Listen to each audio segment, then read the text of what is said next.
Pandora's box is about to open wide.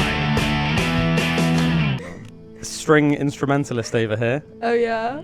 That's what it is. Oh, look at that. That's what it is. That's how like musicianship started back in the days of yore, back in the Stone Age. Somebody just randomly, I don't know, picked up a tendon of an animal or something after they butchered a carcass, and they were just like, doing, doing, doing, and then they probably realised that if they stretched it, it would go higher, and then they probably were like, why don't we get loads, and then we'll tighten up some more than others, and then all of a sudden, you've got like a EAD GBE kind of setup going on. That's it.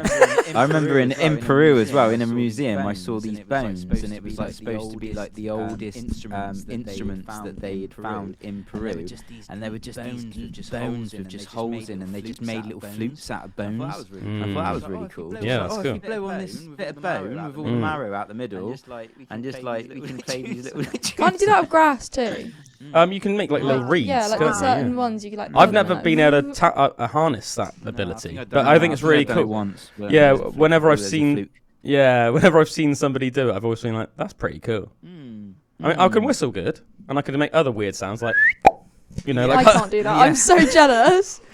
I'm actually insanely jealous of you being able to do that. I can't lie. I think I can't do that. One of my biggest I can make a clover with my tongue. Yeah, go on then.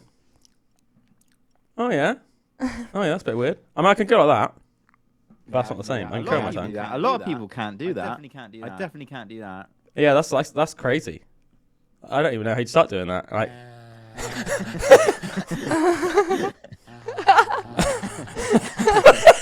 I can touch my nose with my tongue. It requires like a little bit of stretching first. Same.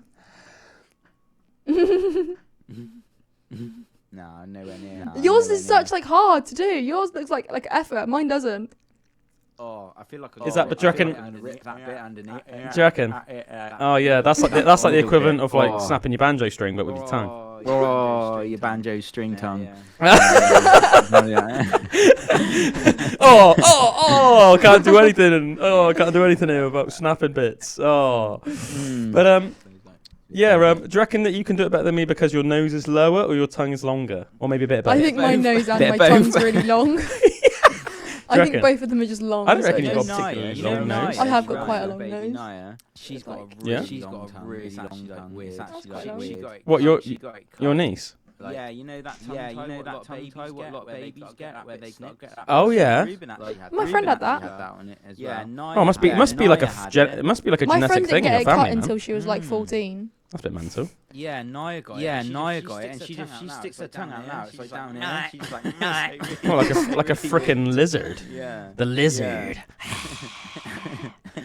Yeah, I don't think it's one of those weird things. I couldn't touch my nose with my tongue when I was like a small child, and then I can't remember. I just tried it. You're stretching first though. I tried it. I think just randomly when I was like 16 or something. And I was like, I can touch my nose with my tongue. That's like clicking. I could never click, and now I can click. I've made it.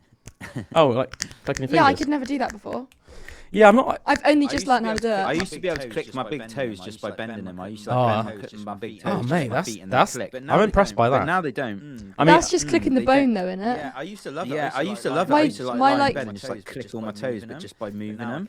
Oh, what? But not by skin friction does. though. Not by skin friction. By bone clicking. Is that right? Yeah, like bone. No, yeah, like bone clicking. My ankle does that.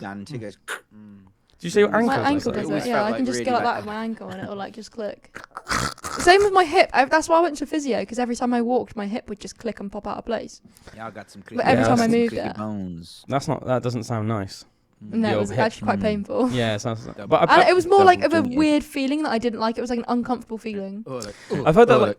Yeah. It's like it just like made me cringe. It was like, ooh. Yeah.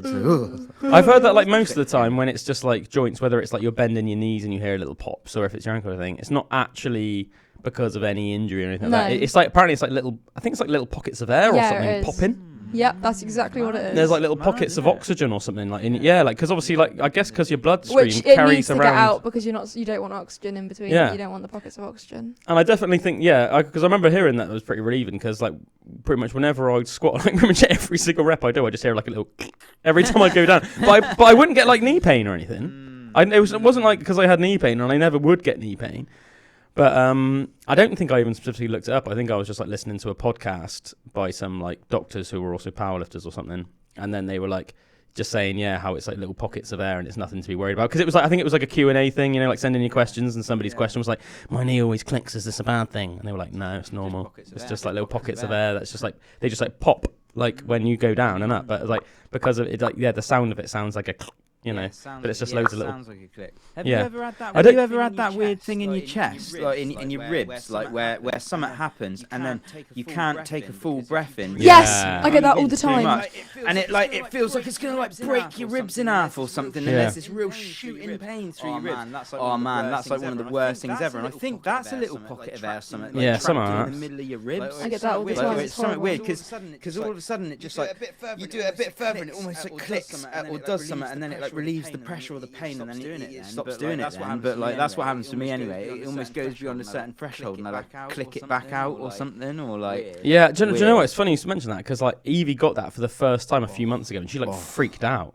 She was like, I think I need to go to the hospital. I We're don't like, blame no, that. I yeah. always thought Well, I that don't like think you something do. in my body was your lungs bursting. expand, and it's Yeah. like you can't breathe properly. I could, I could see her there going as well. Like, like when you almost like panic and you were like trying to like, you want things to go back to normal, and I could see her going, and then like every time she'd be trying to take a deep breath in, obviously, because like normally that's normal and fine.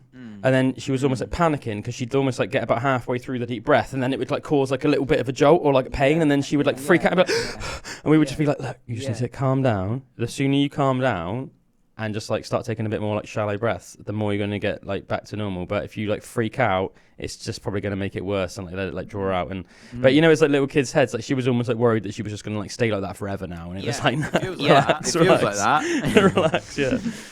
Poor little blighter. Did it just go after like a little bit then?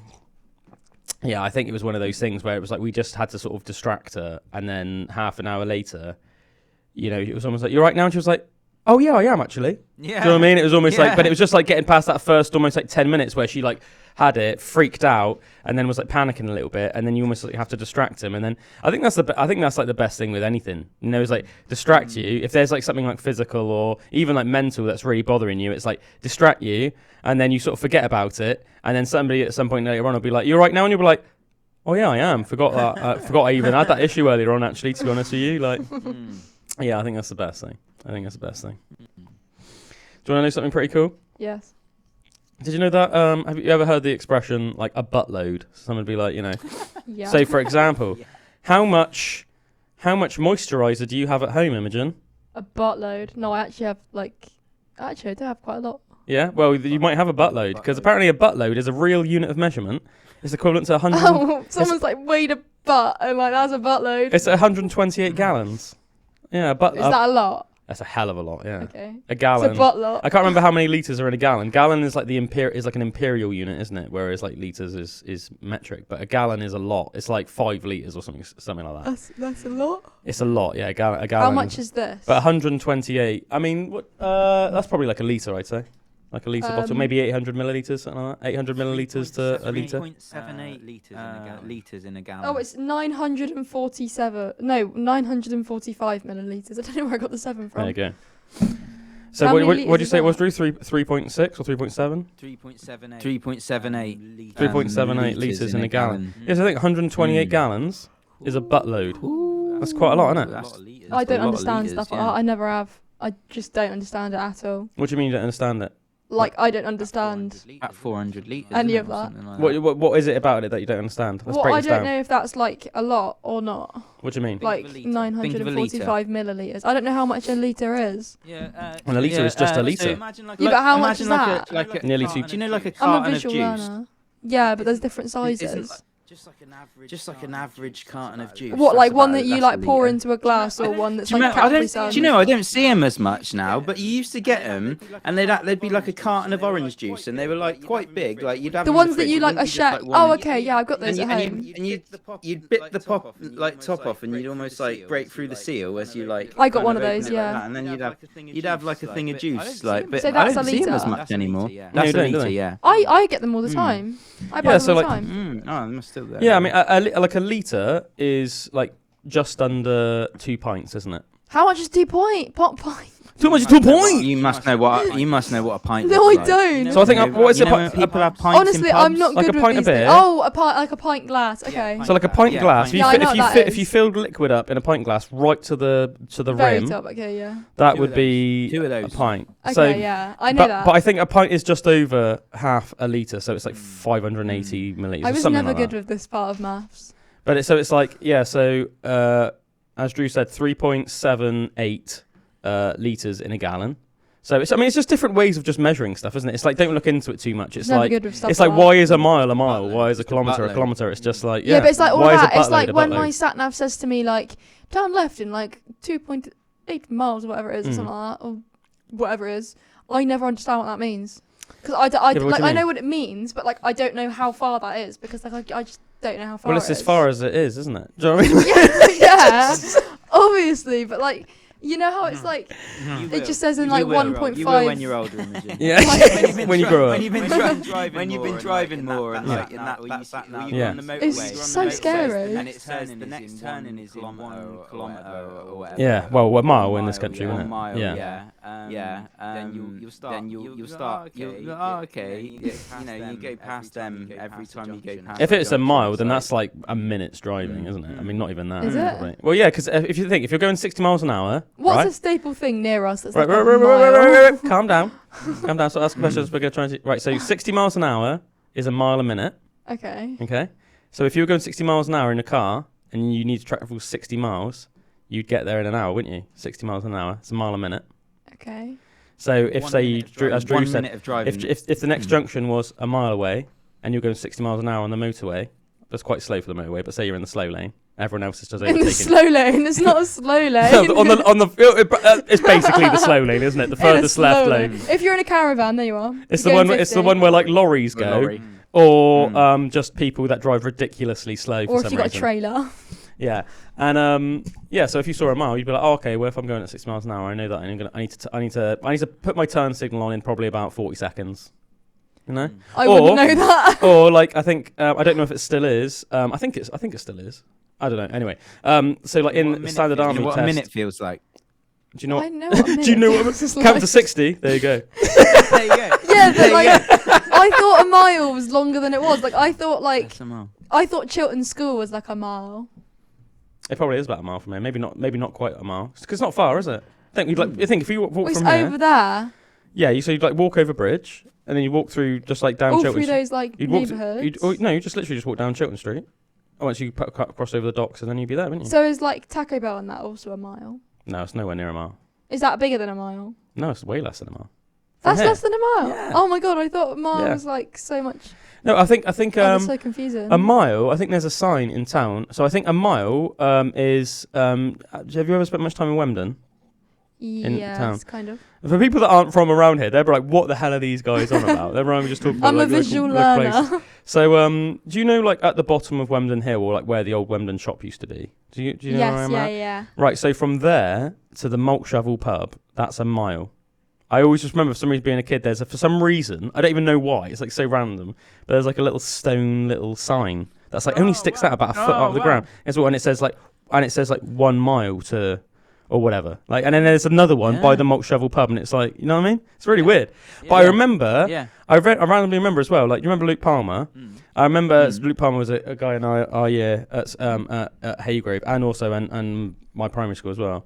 And his older brother Ben joined the army, and it used to be standard army test. You had to run a mile under 10 minutes. Okay, I could not do that. And I remember he obviously really utilised that. So I would like see him sometimes just like before he'd actually, when he was like in year 11, but he'd already decided he was going to join the army after school, and I'd see him like running from the bottom of Wemden Hill to the Malt Shovel, because I guess that was just a really easy way for him in those days. Do you know what I mean? This is like back so he's 4 years older than us. So Back in my day. we're talking like 2001 sort of thing. This is like, I guess, the technology wasn't quite as simple, as advanced.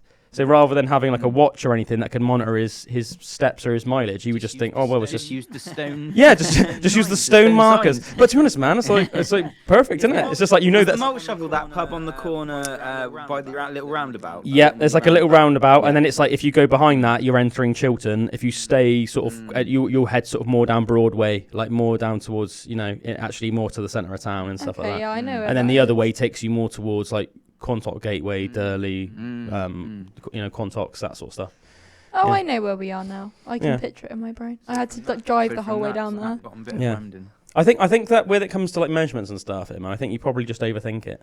Maybe I do overthink basically everything. Because they are just right? all they are is just like random. It's like people just invent things to help us like not understand the world, but it's just relate to distance or time or weight or. People need to stop inventing stuff. And it's communicative as well, isn't it? Because if you said to me, right, Calum, I want some juice, then I'd be like.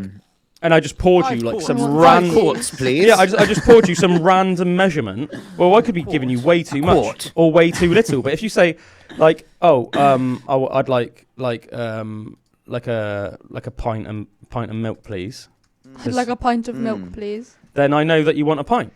If you say you want about half a pint, then I know what you mean. So if I said I wanted like a litre, that's like a lot? That's pretty. That's crazy. Pretty A manly. quart is 0.94 litres, so it's almost a litre as well. I remember that was a measurement. Wouldn't that be like a quarter? I didn't know what it was. That's what I thought. Quart is That's what I thought. that's an imperial unit as well. I remember hearing randomly. I think. Why is there so many different ones for different places? No, it's just imperial metric. Yeah, but like, why is there like two different versions? 5 quarts. Because Why isn't there just like one? Because I don't know why the metric units. Different humans. Yeah, I don't know why the metric system was invented because the metric system's a lot newer than the imperial one.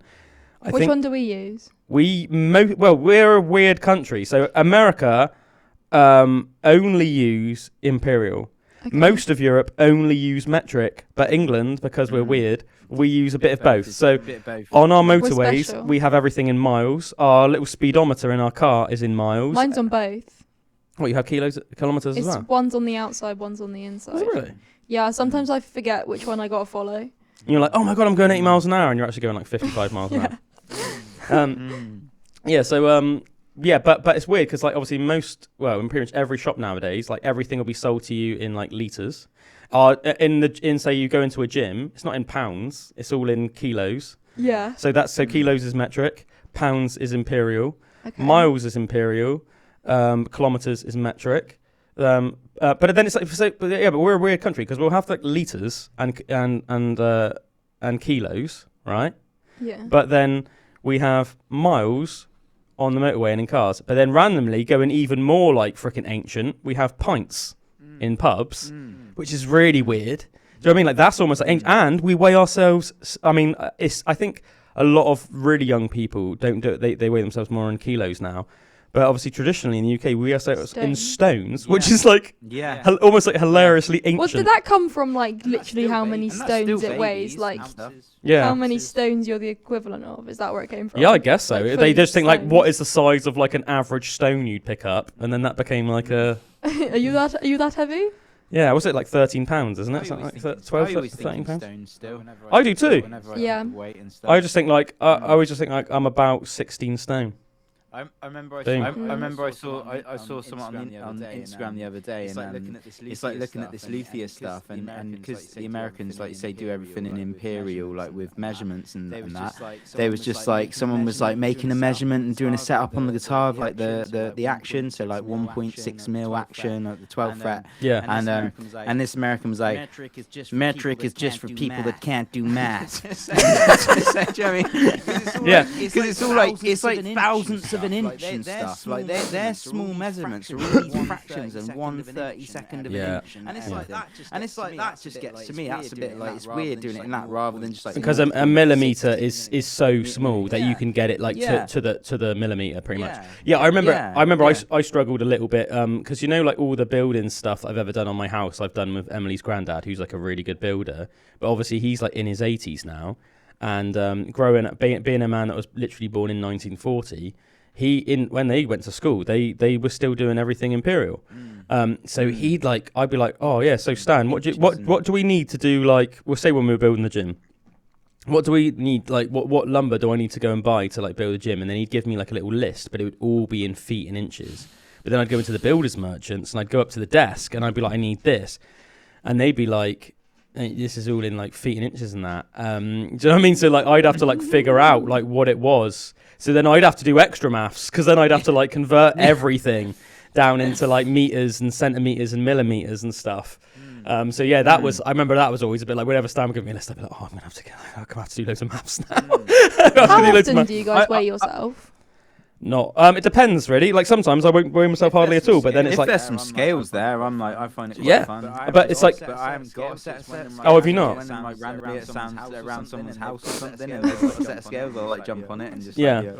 Yeah, I do have scales in the cupboard. I think it depends. Like if I'm like specifically trying to like lose weight or something like that, then I weigh myself once a week. I think weighing yourself every day is pointless, because you'll naturally have different fluctuations depending on like, you know, how much you ate the day before, how much water you've been drinking, how much salt you've been eating. So like obviously how much water, so you could have potentially lost weight, but because you drank loads of water the day before, and especially if you had like loads of salt or something like that, because salt causes water retention, you could be heavier than you were the day before, but it's not because you've gotten fatter or anything. It's just because you're holding water and things like that. So I don't think it's necessary to weigh yourself every day, but I think once a week it'll be a lot more like accurate.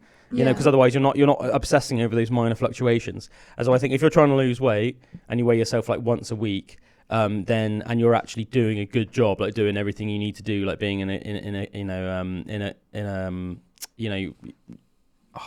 a calorie deficit. If you have a calorie deficit and stuff like that, then you will see, you know, the progress, things like that go down. I haven't weighed myself since like I was like 14.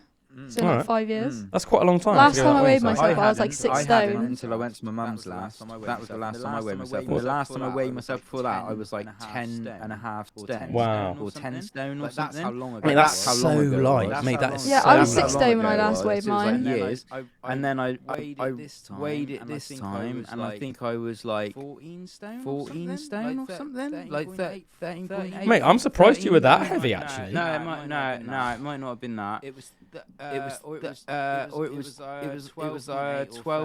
or 13.8 or something like that. If I had to guess, I would more likely guess 12.8 for you. Yeah. But I mean, I don't know. I think it was. Do you know what I mean? Because it's not like I'm annoyed I can't remember now, because I remember at the time thinking, God, I've never been that heavy before. That's well cool. Yeah, because mate, I used to be just like really light. Mate, you should get yourself some digital scales and weigh yourself, because I'd be sort of interested now. But I'd be very surprised if you were 13.8 stone. No, I don't think it was. I think it was 12.8. I think it was 12.8. Yeah, I think that. And then I remember saying my nan, and she was like, oh yeah, your granddad was about that.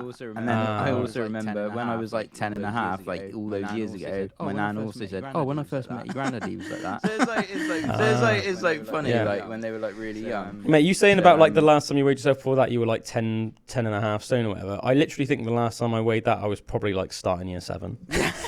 Yeah. Because I was like such a fat year 7 as well. I was like such a fat little kid. But I was like really tall for my age, and like just really fat and tall for my age. So like, yeah, I think I like easily weighed over 10 stone already by the time I started secondary school. And then obviously then I just had like, you know, when you get to like year 8, you just sort of, as a boy, you just suddenly hit that mad growth spurt where you literally grow like 8 inches in like a year or whatever. Yeah. And then obviously for the few years after that, you're growing a couple of inches a year as well. Yeah. So and then you're obviously, and then when you're not just going up, you're like your bones are getting thicker and you're broadening out as well and everything. So it was almost just like Common moon. I wonder what. Yeah. I wonder what the year was the last time I was under 10 stone. It was a long time ago, man. It was a long time ago. Yeah. You must have been like 10 years old. I reckon it was like the year 2000. Yeah, the year 2000, maybe like 1999. I need to weigh myself. I was 6 stone last time I weighed myself. Oh my God, Imogen. And I was like That's 14, unhealthy. and my grandma was like, if you eat, and every stone you put on, I'll give you £1. Yeah. I never got the pounds, but I think Did I've not? definitely gone up from there. Well, you should call her out on that. No, I don't know. Weigh yourself, and then however much more you are, be like, that's horrible. Yeah, but like, £3. I can't imagine you're more than say like 7.5. So at the most, she'd give you £1.50. 7.5. So it's not like much. Is it? A 7.5. What at 18? I reckon 9. No, I don't reckon she's 9. Do you? So Shall I weigh myself and get back You're to really you on tall it? though, aren't you? She's very tall, Yeah. which is I'm why like I think, 5 which foot is 9 why, and a half, 10, 5'10". yeah, which I think, One of which the is two. why like 6 stone would be so like dangerously light for you, I think. But yeah, but at the same time, you're really slim though, aren't you? Yeah. And it's not like you're like muscle bound either. No. So like you haven't got no any muscles at all. So you haven't got any fat or any muscle. It's just body. So it's just like Just my bones and skin. yeah. So I can't imagine that you weigh that much, you know. I'll weigh myself later. and I'm get just back like to you guys. I'm covered in fat, muscle, and hair. So like that makes sense why I'm so heavy. Why is the hair? You ain't That's got just- that much hair. Well, 0.5% of that is hair. Trust me, I'm pretty hairy. This is me groomed. Imagine if I just didn't. Like I shaved, like literally last night. Jabberwocky. I shaved all my neck. Oh, like, you were down talking here. about how your neck got a bit Shave. spiky on Monday. I sort of shape it all down here, so otherwise it would grow out to probably about here.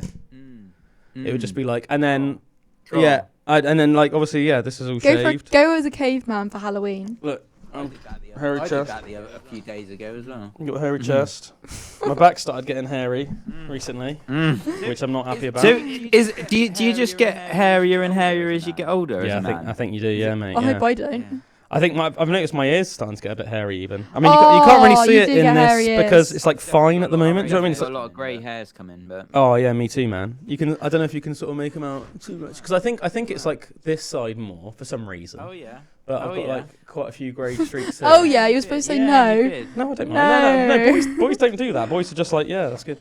You silver fox. In this part of my hair, can you kind of see all them there? I can a bit, yeah. I can a bit, yeah. I can see a little bit. I think Silver because your fox hair's not like super dark, but your hair's dark enough that I think you can see the contrast. I think for some reason it looks darker on the camera than it does in real life. Yeah. I don't know. Yeah. Do you know what I mean? With light. Like in the Weird light. camera right now, it looks like you've almost got like really dark brown hair, but you've actually almost got more like Auburny hair. Yeah, there's not much light. Yeah, there's not much light coming through, so it's just Yeah. like through the window. The dull, dusted tones. That sounded so scary. Yeah. Yeah, how do we even get onto that? I think anyway? it's weird. I Fair think I think it's weird. You know when women's hair go grey, this is going to be like real controversial. Oh baby, But, we love the controversy. I Unless we just went when really women go nice. grey, they look awful. But when men go grey, it's fine. I just think everyone should embrace the natural Me too. Me too. thing of going grey. Age gracefully. Beautiful. Women's hair still is usually like beautiful and Mhm. curly, or just, you know what I mean? And I think my mum's done it a really good way because she's gone completely grey, but she's just put like colours of streaks Yeah. in it as well. Pretty So cool. like rather than just dyeing the whole like everything like Meg's mum for example, she's like going quite grey, but she's in such a night she just dyes her hair black all the time, and then you Yeah. get that like massive Yeah. light. You know when like Yeah. when women dye their hair blonde, and then you get the black Yeah. streaks coming through. Yeah. It's almost like that, but so she's always like dyeing her hair, and I'm like, well, in 5 minutes, those roots are just going to come through, and that looks even weirder to me than if you just naturally went. Yeah, and like life's too short to be like stressing about Yeah. your roots, isn't it? Do you know what I mean? Yeah, no, man, I do you know what? We are 100% on the same wavelengths when it comes to stuff like that. I think in general, I think that people should be more. I think look, like things that you can Embrace the actually, natural. yeah, like embrace your natural self. But like if there are things that you can, Looks like this. yeah, I think if there are things that you can like do like naturally to change your body in a positive way, do you know what I mean? Through say like exercise or diet to make yourself healthier, then that's a really positive thing. But I think this obsession with like Botox and plastic surgery and like body alteration, but all through like injections and surgery and like Let's all get lip filler together. I think it's like I think it's like it's an unhealthy obsession. And it's Makes you come across And it's more ugly than yeah, and what if you just leave it natural. and I think that there's like that fine line, isn't it? Like I think everyone should care about their appearance to an extent. Sorry, to an extent. to an estate. He's thinking of steaks. I'm thinking of steak. Everyone should think about their appearance to a steak and then eat the steak. Yum. Yeah, like I think everyone should. look good for that steak. Yeah, baby, yeah. While you're eating that succulent, when the juice is rolling down your chin, you want to look good while you're doing that. But But it's like everyone should care about their appearance to an extent. Like, for like, what's the word I'm looking for? Like, not like dignity, but you know what I mean? Like have a bit of self-respect. Yeah. Vanity. But like there's a fine line, isn't there, with everything in life? Like when does that become like almost like an unhealthy obsession with how you look, or like vain and like shallow? Like your entire self-worth is like based on how you look. And almost like the idea that like, you've got some actresses now that are like literally like in between our ages, Imogen. Yeah. So it's like early 20s, say, and they're already getting like fillers and Botox and stuff. And it's like... Well, people my age do, like as soon as they turn like 18. It's ridiculous. It isn't like Millie Bobby Brown. There's like a lot of controversy about that. I mean, it's like her choice, but like she had loads. Did you see a lot of those like memes for the last season? I said it straight away, her lips. Like they and look... it's her cheeks as well. She's like... No, it looks nice for like Millie, but like for 11, it was like it's like I'll colour a path. Yeah, and it's because like you can see that she's had her cheeks done here. Get it's almost like me. And then her lips and her cheeks here, so her cheeks are almost like look a bit like that. But then Mike. It's like it's hard for her face to portray Mike, emotion. Mike, so it's almost like in every scene, regardless of whether she's supposed to be like loving, sad, angry, every scene she's just like it's the same. Stop it, Mike! I love you. It's like 11. Like looking at like all the close-up shots. I'm like, what emotion is she supposed to be portraying? But it looks great for like Millie, but for 11, because 11's supposed to be like this young, innocent like child that's got like superhero, like back in the day, and like she's there with like her like. It also makes it quite funny because it almost makes you think when you're watching it. Don't get me wrong, I'm a real big fan of Millie Bobby Brown. She's a great actress and everything. But I think, let's just call a spade a spade. It also makes it seem really weird because it seems so obvious, even to somebody like me, who's just a bit of like a typical bloke who doesn't really understand cosmetics or anything like that. But it's so obvious she's had work done that it almost makes you think, so would 11, seriously, like the character of 11, like, in between the last season and this season, be like, I'm gonna go get some Botox and some fillers. Do you know what I mean? With like everything that's going on, like Vecna and the Demogorgons and the Mind Flayer and this other realm and all this, and then she's like, oh, but I'm definitely gonna book in some beautician's appointments to get these Botox. It's like she's got rings now as well. She's like blinging herself out. Yeah. 11's cool now. Yeah, but I think like, by contrast, was it a good series? Have you not seen it yet, Drew? I've not seen it, mate. Oh my god, he's waiting for episode 9 to drop. Well, there's like a conspiracy theory that there's going to be like a secret episode that's going to drop like tonight. Well, in America tonight and in the UK like early hours of the morning. But it would make the Duffer Brothers like really really good like producers though, because like it would be absolutely sick if they like faked an ending. They're the writers. Are they the producers as well? Yeah, they like made the show. I know that they're definitely the writers. Yeah, they're the right. But I can't. I think you're probably right. I think they probably do. They're the director or producer. I don't think they're the director. They might also. It's like be one of the two. They like just make it, but like if they actually did do this, which I don't think they have, it would make them like the best writers ever, because it would be absolutely sick if you did a whole fake ending and all these different little things that add together for this fake ending. You leave it a couple of days, make everyone think it's done, and then 7 days later you drop a new one and it's the actual ending, and it's let's make sure we keep it spoiler free for Drew. But so basically there were like 5 episodes in the last season, Drew. That's not very many. There were 8 episodes. Were there actually? Yeah, there was 4 in the first one. Yeah, there were 5 3. episodes, Drew. There was 4, then 3, then 1. Well, then completely ignore everything I just said. There were 8 episodes in the last season, man. Because each season goes. Season 1 is 8 episodes. Season 2 is 9. Season 3 is 8. And then season 4 is 9. And then season 5 some of the episodes is were 8. Some of the episodes were like over 2 hours long, weren't they? There was only one episode that was 2 hours. But some of them, I think, last season. I think had some of them episodes. were like 145, 150. But last season had longer episodes than this one. Serious? I'm a bit surprised about that.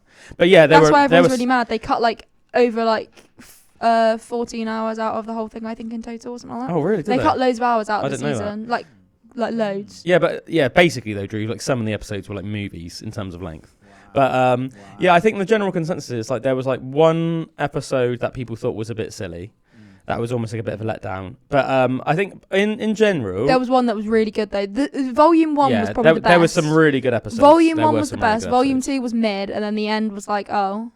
Yeah, I think that... Like, they could have done better, but it was decent. It was like decent.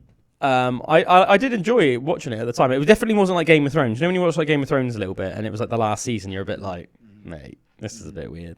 This is a bit rubbish, like compared to the early seasons. I wasn't like at all like that, but I do feel like maybe it could have been a bit more on like a grander scale, maybe. But then it's led to this like conspiracy theory where like loads of people have just like looked so much into it, and they're going on about how they think there's this kind of like secret episode, and that the last episode was all like an illusion from Vecna, and that like there's going to be the secret episode dropping. By the time this podcast goes out, we'll have seen if the thing is. Yeah, that's a good point. Yeah, I didn't even think about that. Yeah, True. And we're all going to look like idiots because it's not going to happen. Well, no, because I've said that I don't believe it. Yeah, but I don't believe it either. But I hope it happens. Yeah, but I don't. I mean, me think too. it will. Me too. I do hope it happens. I mean, at the end of the day, like you don't want to be like overly cynical, but I do feel like it's very much I'm like not getting my hopes up. But there's a word for it, but it's like when people see patterns and stuff. I can't remember it off the top of my head, but there's a word for like but basically our brains are like designed to see patterns and stuff, and that's why.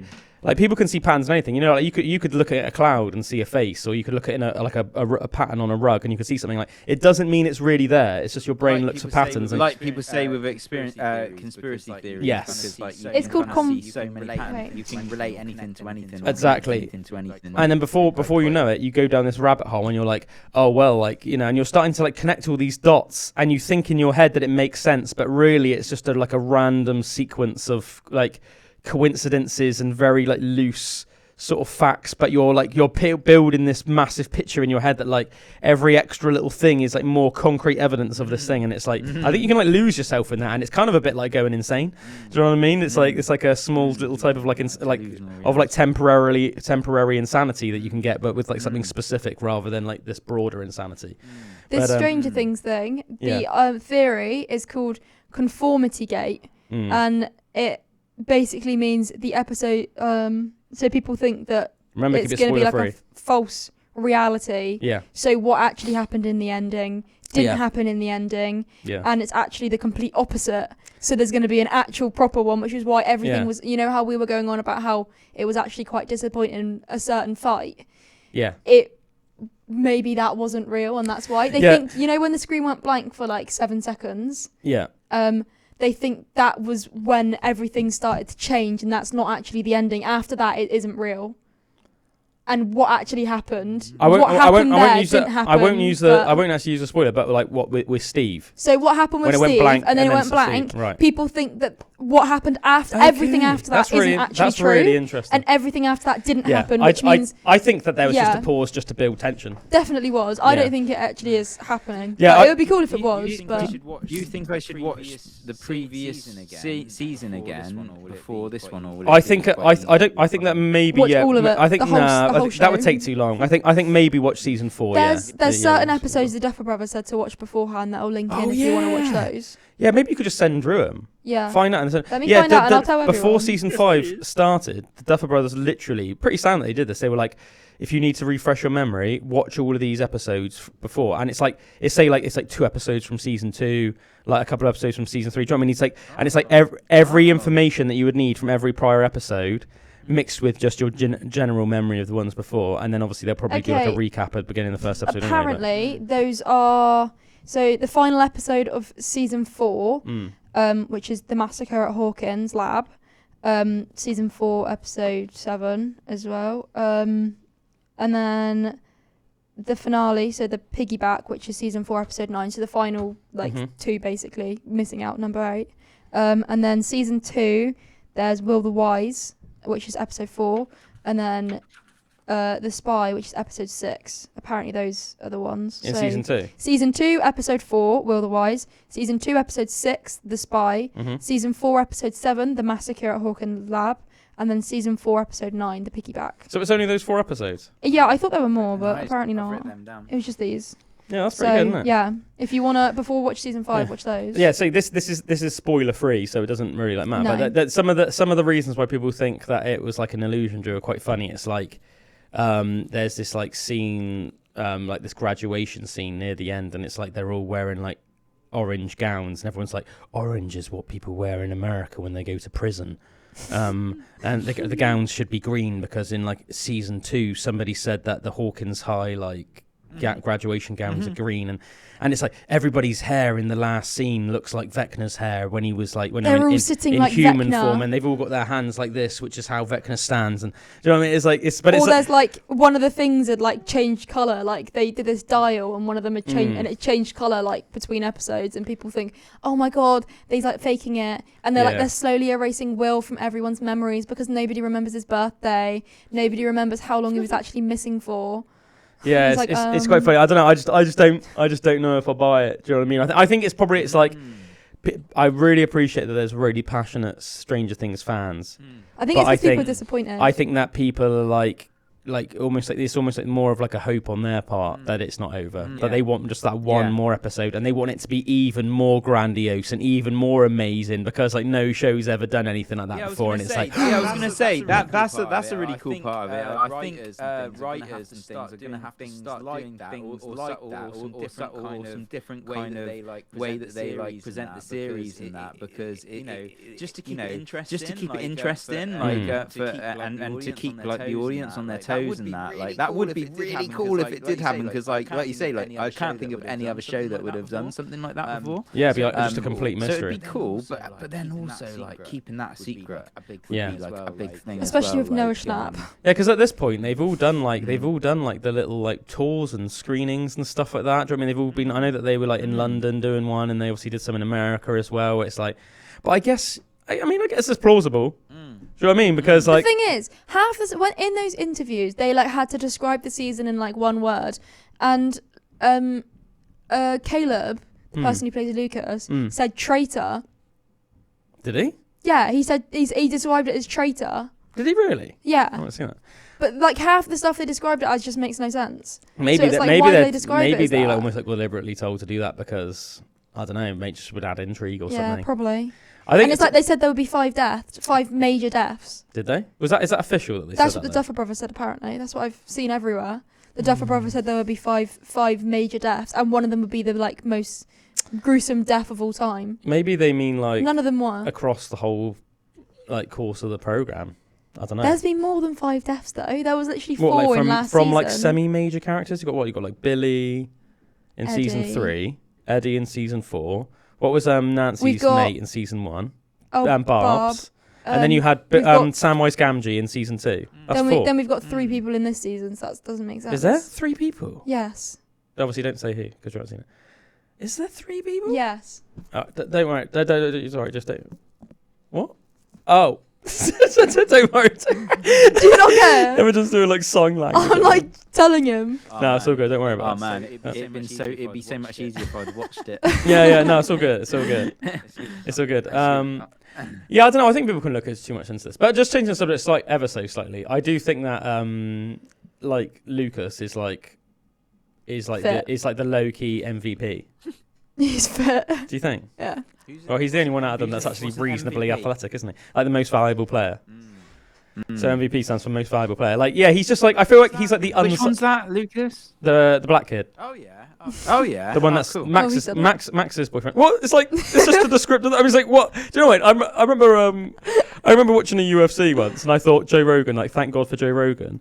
There was like a white fighter in white shorts, right, and a black fighter in black shorts, and then like the play-by-play commentator was going like and this fighter in the white shorts and this fighter in the black shorts, and then Joe Rogan was like, or you could just say white dude, black dude. And I remember like, yeah, it's like it's weird that like some people would think that was like taboo or controversial nowadays. Do you know what I mean? I think it's like you're not saying anything bad about him. I'm like, it's like there's one black lad in the group. Just if someone's like, who's Lucas? He's the black lad. I think it's because people are like scared to like say it, and then somebody take it in the wrong way. But like you're not saying anything bad about the fact that he's a black lad. Do you know what I mean? Yeah. I'm just pointing out he's a black lad. It's like, how is it different? Like you'd be like, it's descriptive. It'd be like pointing out if somebody went, who's Imogen out of the Pandora's Box? Like, she's the girl. There you go. I thought you were going to go, she's the white one. I was like, oh, well. No, but you know what I mean, though? Really well, rather than being like, she's the one that's like 5'10", really long hair, but like, no, she's the only one that's a chick. Like Lucas is the only lad. Bogart. Lucas is the only one that's black. There's nothing wrong with it. It's just his hair's Facts. looking well good in this one. He's got a full-on flat top. Oh yeah, man. He looks like he could headbutt. He's going back to somebody with that. season 1 hair. He should put loads and loads of hairspray and gel in that, and then he could headbutt somebody really good. Yeah. Full-on afro. Yeah, no, he's a legend though. I think he's low key. Flat top. I think he's low key MVP because I feel like he doesn't really Nah, get. I think Mrs. Wheeler is Do you? Mike's mum. She's a great character. Don't get me wrong, but I She's think badass. she is badass. But I think that, and don't get me wrong, she really shines in the last season. But I think you've got to look. I'm talking about the grand scope of the whole series. Oh, I true. think Maybe Lucas. who has been like super consistent. He's never had a hissy fit. He's always been a super good you mate. could say he's never had a hissy fit. He did have a bit of a hissy fit. Did he? Yeah, because they all had hissy fits because they didn't want Elle in the first season. Oh, they yeah, didn't yeah, want yeah. Elle. They all Yeah, had yeah, hissy fits. They were like, Yeah. yeah. Oh right, yeah, okay. But like I think in the grand He was scheme, a child then. yeah, he was only super young then. I feel like in the grand scheme of things, I think he's been like so good to Max. I feel like he's been so good to, especially at the last couple of seasons. He's really been a like, great boyfriend. I would put it this way, right? If he was my son, right, the way that he is like developed and blossomed as the series gone on, I'd be super proud of him. I would have married him if he was my boyfriend, not son. Yeah, I was Thanks, gonna Max. say, if he was my son, I'd have married him. Yeah, Imogen would have married him, and I Keep it in the family. Imogen would have married him, and I, as his father, would have been very proud of him because he's just like he almost like ticks every box that you'd like be proud of Such a as a son. man. Do you know what I mean? He's like gentlemanly, brave, like honest, decent. Like he's a good lad. Max is a he's a lucky good lad. woman. Huh? Max is a lucky woman.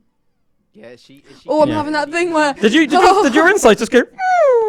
no, my insides are like hurting. It's like the thing when you breathe and it just Oh, hurts. that was I'm weird. having that. Drew brought it up, and now you've got it. No. Oh no. Oh God, calm down. Oh god. Calm down, breathe, but not too deep. Just calm. Just calm yourself. So I'll just sit like this for a bit. Shallow. Let's do a breathing exercise. In through your mouth. No. Oh, in through your nose. No, in through your nose, out through the mouth. Sorry. This is where you're going I wrong. can't breathe. You're like in through the mouth, out through the nose. No, it's the opposite. It's supposed to be in through the nose, Imogen. Out through the mouth. In through the nose. I all of a sudden feel very relaxed. Drew's hymen is dilated 5 inches. That made me It's laugh. gone now. That made me laugh the other day, Drew, when you said about my old man said he'd give you like commission on any like R&D clients that you've like fined personally. And I was like, yo, R&D sense is gonna what is gonna be tingling? And you said that your nipples tingle every time you sense What? innovation. Or something. Yeah. What on earth? My nipples tingle at the sense of innovation. It's like, just imagine, just like whenever he's near a company that's doing anything innovative, it's like zzz, oh my god, I must be near some technical innovation, and then he just gets like a magnet. He's just drawn in like. Excuse me, sir. I think you may qualify for an R&D tax credit. My nipples are never wrong. Bro's just put some tingly sensation stuff on his nipples. He called it a day. Yeah, man. Oh, I'm getting the tingle. It's Oh. called the Drew tingle instead of the Peter tingle or the spider tingle. Yeah, yeah. It's the Drew tingle. It's just in his nipples. One thing that is not spoiler related at all, which I thought was a really cool thing about Stranger Things. So this isn't a spoiler because it's not at all story based. But basically, there's a character in season 5 called Mr. Whatsit, right? Mr. What's it? And Are you going about the Whatsits and the What's it? what you think about crisps? No, because I told you about the branding that one time and you find it really cool. What branding? I've already forgotten. They're like partnership, like advertisement. Oh with the yes, sorry, Whatsits, yeah, you told me, about Whatsits have partnered up with Mr. Whatsit. Well, Yeah. from Stranger Things. The Stranger They partnered up with I Mr. Whatsit. love that they did that. I love that Yeah. Whatsits teamed up with Stranger Things because there's a character called Mr. Whatsit in season 5. I love that. Oh, I want That's like I feel like that's such like an eccentric And British Monster thing. Munch. Did they? Yeah. Did they? Yeah, because I went and got my beef. I love. I went and got my beef Monster Munch. And I couldn't find him, and I was like, where the freaking hell? This shop. Demogorgons had 'em all. And then I realised it was because they were now in a black Special. packet with Stranger Things stuff on it, like with, instead of a yellow normal. I want my packet. Chubba Chubs. I want like the Stranger Things Chubba Chubs. They're like did you Stranger Things Chubba Chubs? yeah, they're like the different flavors are like named after the characters. So like Man, Stranger Things one's is called everywhere at the Al, moment. like 11. One's called Mike. Nice. One's Will. Dustin, Lucas, the whole thing. It's funny. It's funny that you love the beef ones, Drew, because I freaking love the pickled onion ones. Yeah, they're good. I think they're probably my favourite. They always used to be like my the yellow favourite, and ones. then I tried the beef ones, and the first time I tried the beef ones, I was a bit like, I don't know about that, and then I'm just obsessed with them now. Like, I just They're love, Evie's What favourite flavour are the crisps. yellow and what flavour are the purple? Purple are pickled pickled onion, yellow are beef, and, right? Yeah, yellow are beef. And then I like those Reefus two. red is flaming hot, Yeah, which are really nice as I well. like the blue. I've never been into those ones. Have you not? Really a spicy. Yeah, Not a spicy lad. I mean, I know they're not that spicy, but I would always just pick the others. Yeah, I like them all, to be fair, but I think pickled onion to me are like my favourite packet of crisps. And Evie, man, her favourite packet of crisps are the beef ones. She loves them. She freaking loves the beef ones. They're so loud though, like when you eat them. Or cheesy doesn't matter. Doritos. I love those as well. You do love I always associate Doritos with you, Drew. Because like the amount of times when I'd go around your house and there'd just be a massive pack of Doritos, you know, because they do like the really big packs, don't they? There'd just be like a massive pack of Doritos. One of those in a night. I always associate Doritos with you. But apparently as well, like as far as crisps go, Monster Munch are like one of the healthiest ones for you. Not that they're healthy, but they're just not obviously as bad for you because they're baked. They're not fried. Most crisps are fried, so they're literally fried in oil, whereas they're not baked. They're just baked in an oven, but without any oil. So they've got way less crap in them. So I remember I found that out really, really early, just like a long time ago, basically. So I remember even when I really got into like sort of like the gym when I was like 16, I remember quite often afterwards, I'd go to like I'd walk to Sainsbury's from the gym or something, and I'd get myself like a banana, some rotisserie chicken, and then like just a packet of pickled onion Monster Munch. Do you know what I mean? And I'd like sit down brewery Sounds fields. like a good day. Mate, it was a good little meal. Do you know what I mean? Like, I'd go down and walk down brewery fields afterwards and just meet up with whoever was down there and just like sitting under a tree at summertime, just like eating that. And that was a nice. Yeah, do you know what I mean? Like three chicken thighs, a banana, and then a packet of You love your chicken and yeah. banana, don't you? Because you were on about chicken leg and a good banana combo. the other day when I was saying about diet stuff.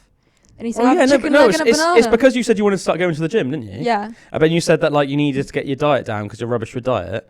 And then Yes. and then I asked you what sort of like fruit and what sort of meat you like, and you said chicken legs and bananas, and I said you could literally just have like a chicken leg or two on a plate and then like have a banana with It's it. such a funny thing to like think about though, just like a Yeah. plate with like a chicken leg and a banana on it. But like it doesn't have to be it'd complicated, be like a does fine it? like meal. Yeah, it doesn't but- have to be complicated, does But it? it just seems so funny to like imagine. But like, you know, you use any seasoning you want on the chicken.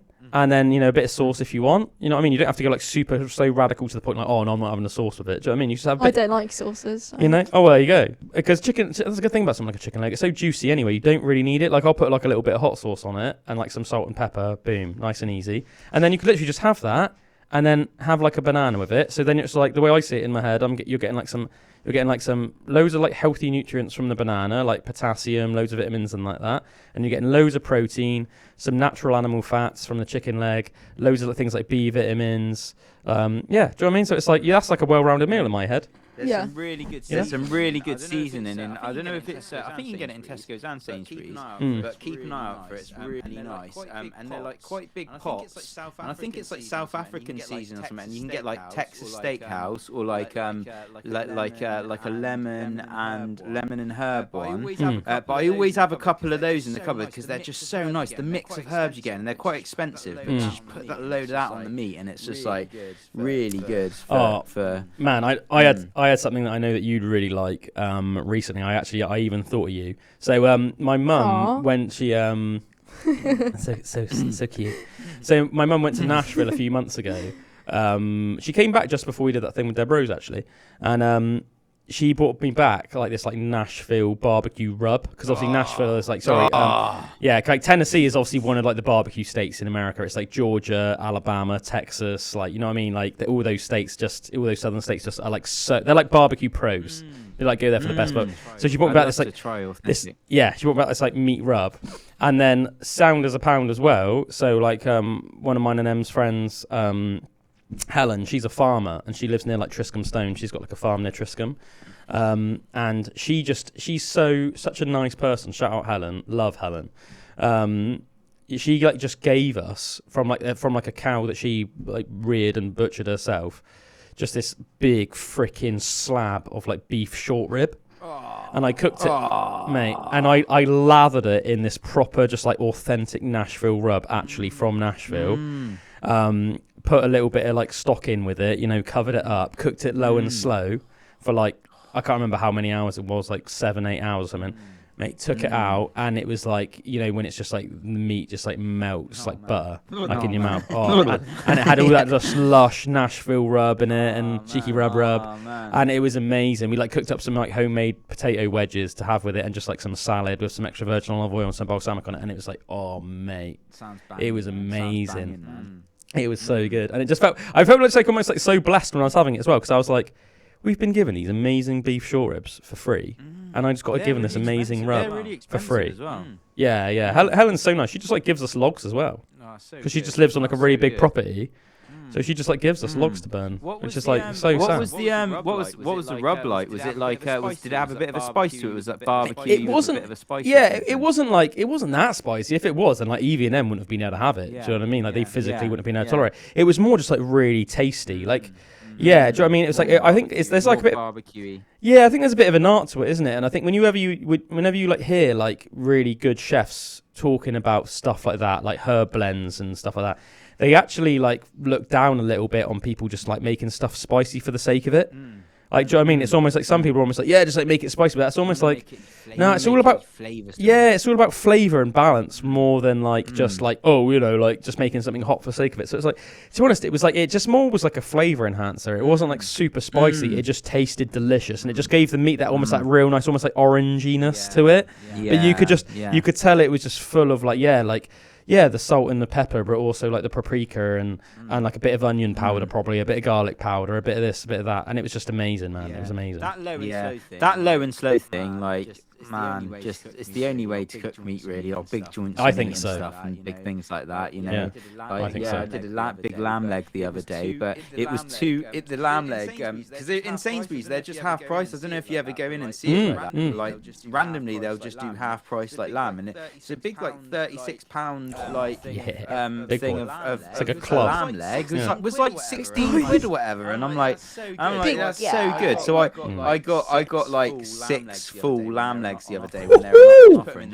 I just put them in the freezer. You must look so funny at the checkout, just like, just literally just on the conveyor belt, just 6 massive lamb legs, and that's it. Big guy. Yeah, and I literally like. It was such a big lamb leg that I couldn't put it in because I didn't want to do it in the tray and do all the foil, because I like doing it in a big crock pot and then like putting all of like the same thing but just in a crock pot, so it's just a bit more like I don't know, like I can just put the lid on it rather than like putting loads of aluminium on it. I can just like put the cast iron lid on it. So I literally had to use my bandsaw to like cut the lamb leg in half. That's hilarious, man. Yeah, put it on the. That's such like a dad move, isn't it? Oh, sorry, dear. The lamb leg's a bit too big to fit in the crock pot. Wait there, I'm gonna get my bandsaw out. Feeling like such a man. I'm such a freaking ultimate dad right now. Ultra dad.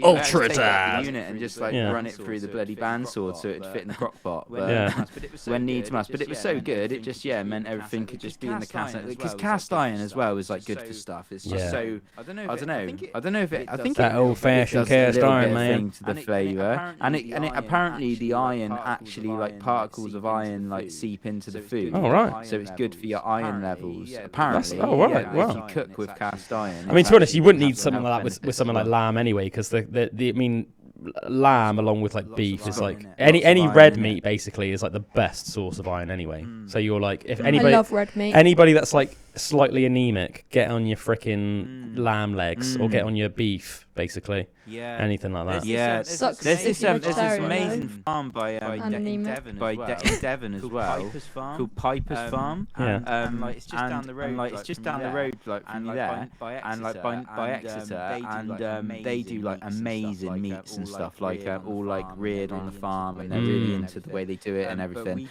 But we just got the Piper's Farm book that gives you a load of like It's pretty cool. it's pretty cool. It goes throughout the year, like January, February, and all that. Oh, And, nice. Like dishes that you could do, like meat dishes and stuff that would relate to those seasons, and like mutton and all this stuff.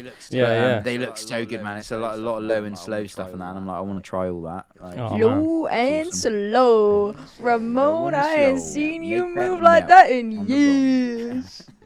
That's nice. That's it. Cars. Imogen's input. What's that from? Cars. Oh, it's from Cars. Yeah. Oh yeah, that Low movie Cars, and Pixar Cars. slow. I've never seen that, but I need to watch it because you said that Evie would like it. Yes. I think I think it came out when we were a bit too old, Drew. Do you know what I mean? Great. Like, we it's wouldn't like have really watched cinematic something. history. I think me and Drew would probably been like 16, 17, and that we were. I at think that you age, guys you're will not- like the film, to be fair. I probably will Both now. of Like you watching it with my guys. kid, but I think it's like a lot of movies that came out between the sort of like past 2004 of that sort of type.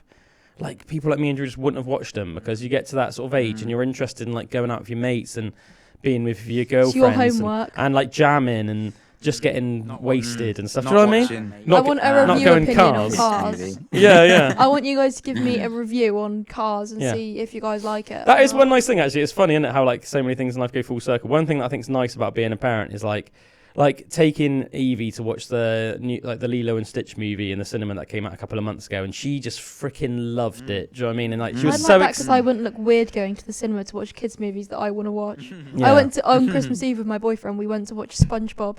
He took me. He said I asked him. I thought he liked the film. He didn't. Turns out he didn't like the film. He was just sat there watching it, making it seem like he was happy because I was loving the film because I was sat on the edge of my seat going, "Oh my god!" I was Well, like, that's love. Though, I isn't was it? loving it. I was like giggling and like Yeah. kicking my feet. I was That's like, like- "Oh, it's so great." I remember I went with a girl to this girl asked me to go to the cinema with her when I was like I think like 17 maybe. I think this is 7 then. And then I was like, yeah, okay. And I don't think she told me what the movie was going to be, and it turned out to be freaking Mamma Mia. It was like when the first Mamma Mia came out. And like for people that don't know, so like my brother had like an unhealthy obsession with ABBA when I was a child, and he would like play it like on repeat pretty much every day. It would like do my parents' head in and everything. It would do my head in. And he was just like, do you know what I mean? It was like mental. Like he's like, so, and he just had all their albums, but then he was almost like, obsessive about it. So he'd have like all of them on like tape and CD and vinyl and stuff like that. And then if he found like some like original one from back in the day that like for some reason was a little bit more limited edition or something, he'd buy that as well, even though we already had it. And it's That's like me with One Direction. honestly, it was 9-inch mental. mono. And it's like to the point where like I know all the lyrics to like pretty much every ABBA song, because it's just like, but it's like sort of drives you insane.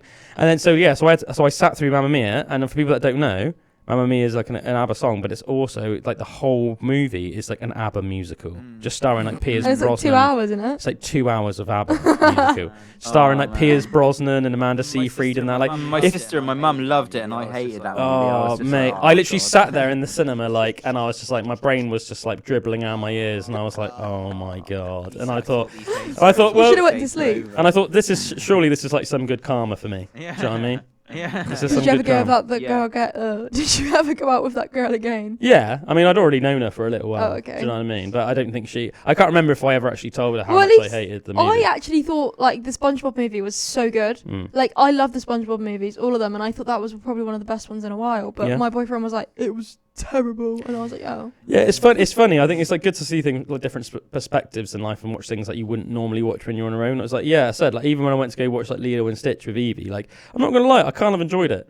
I think it's like I enjoyed it probably partly because of how much she was enjoying it, and it gave me this fulfillment as a dad. Yeah. But it was like, do you know what I mean? It was just like it was a bit of fun. Do you know what I mean? It's like it wasn't a bad plot. You could tell it was like some good writing had gone into it, and it was quite like a sweet little movie. But it had like some message. Yeah, it had like some funny bits in it. I could appreciate that the writers had tried to make it fun for adults as well, because they knew that obviously, the parents are going to have to take the kids. Do you know what I mean? So That's the one thing I like about them, like kids' movies. Right. Is there's sometimes like hidden like jokes and stuff like that that makes it fun for adults as well. Yeah, I can't remember if it was before you started doing Muck Experience with us, Emma, but I think I remember telling you about it at the time, Drew. Do you remember? Because I said there was like some really weird, just like 40-year-old people just sat there, like this really weird, like fat 40-year-old couple that were just sat there in the cinema with like literally. What in Lilo and Stitch one? Yeah. Oh no, I was here when you. Yeah, watched and they Lilo literally Stitch. they had like so much food as well. I couldn't help but just be like, "You absolute fatties!" They were like already like this really fat couple. So,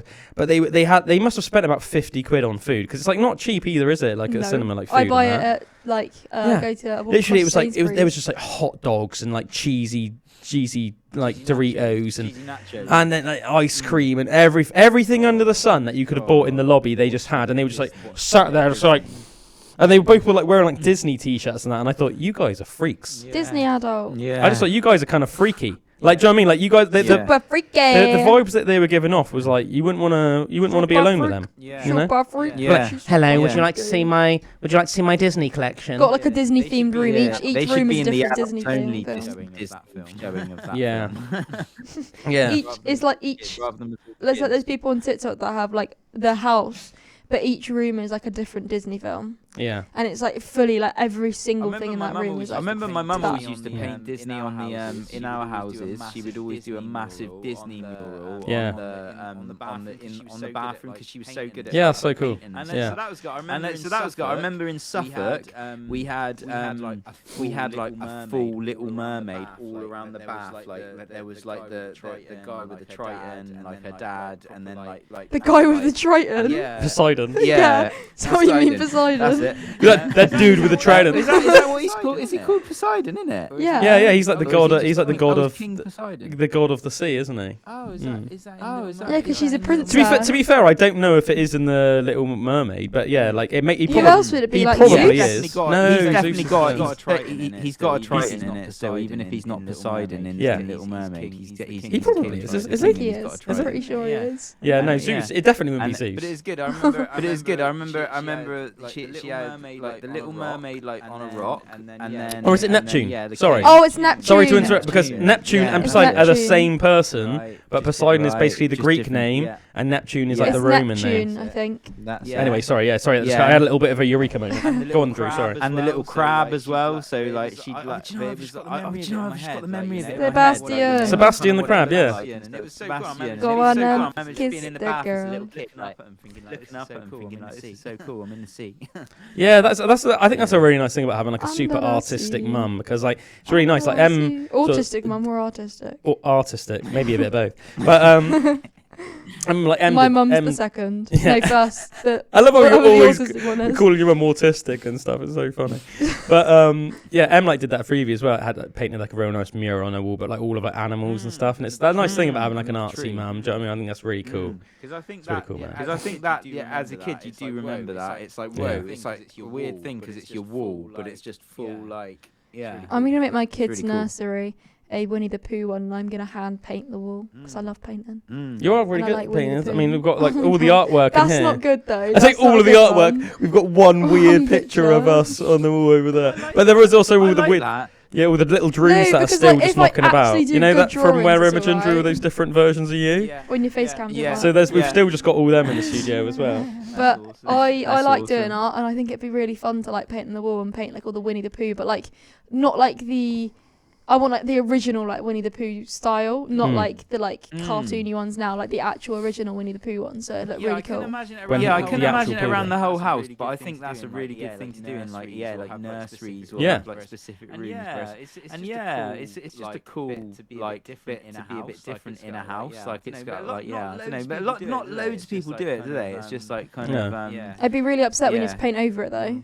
It's like all that hard work for Yeah. nothing. Well, Yeah. my bedroom in Cannington, which is now That was like a mental DJ Remy's zone. bedroom. So at first it was like it was all blue, and then my mum literally I gave her like loads of images of graffiti, like proper like spray paint graffiti that people had done. I just printed some off, and she like hand copied them, but painted them just like massive all over the wall. So that was really Why didn't she cool, spray paint? And then she couldn't spray paint. She couldn't spray paint, so like fair she just enough. did what the spray paint looked like, but just with actual paint. That's skilled. Yeah, so it was really cool. Yeah, so it was really cool. And then when like Noah had the room, they did it again, and they put. I can't remember his little thing that he liked. It was some character of like some kids kids program, program that I hadn't heard of, and that.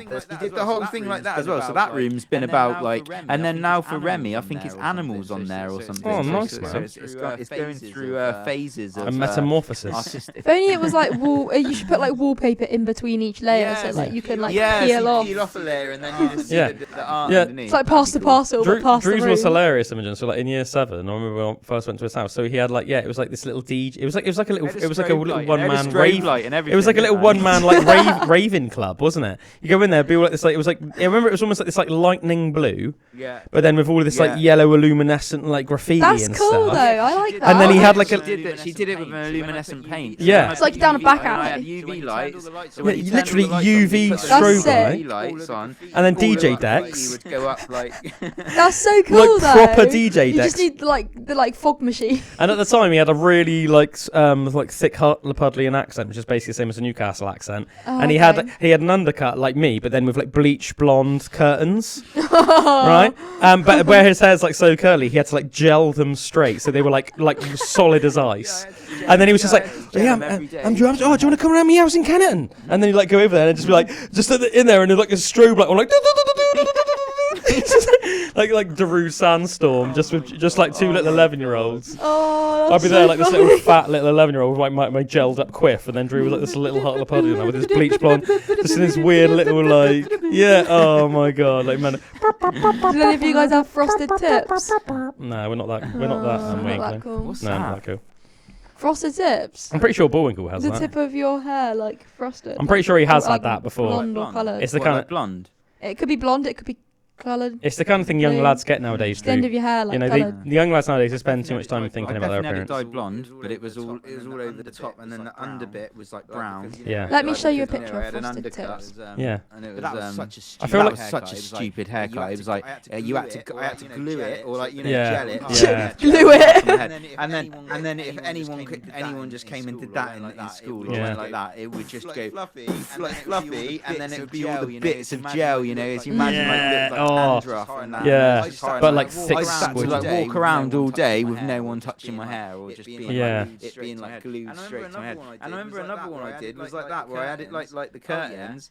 Oh yeah. Yeah, I'm pretty That's sure. frosted I'm pretty sure tips. Bullwinkle's had that before. Like that. Oh yeah. Oh yeah.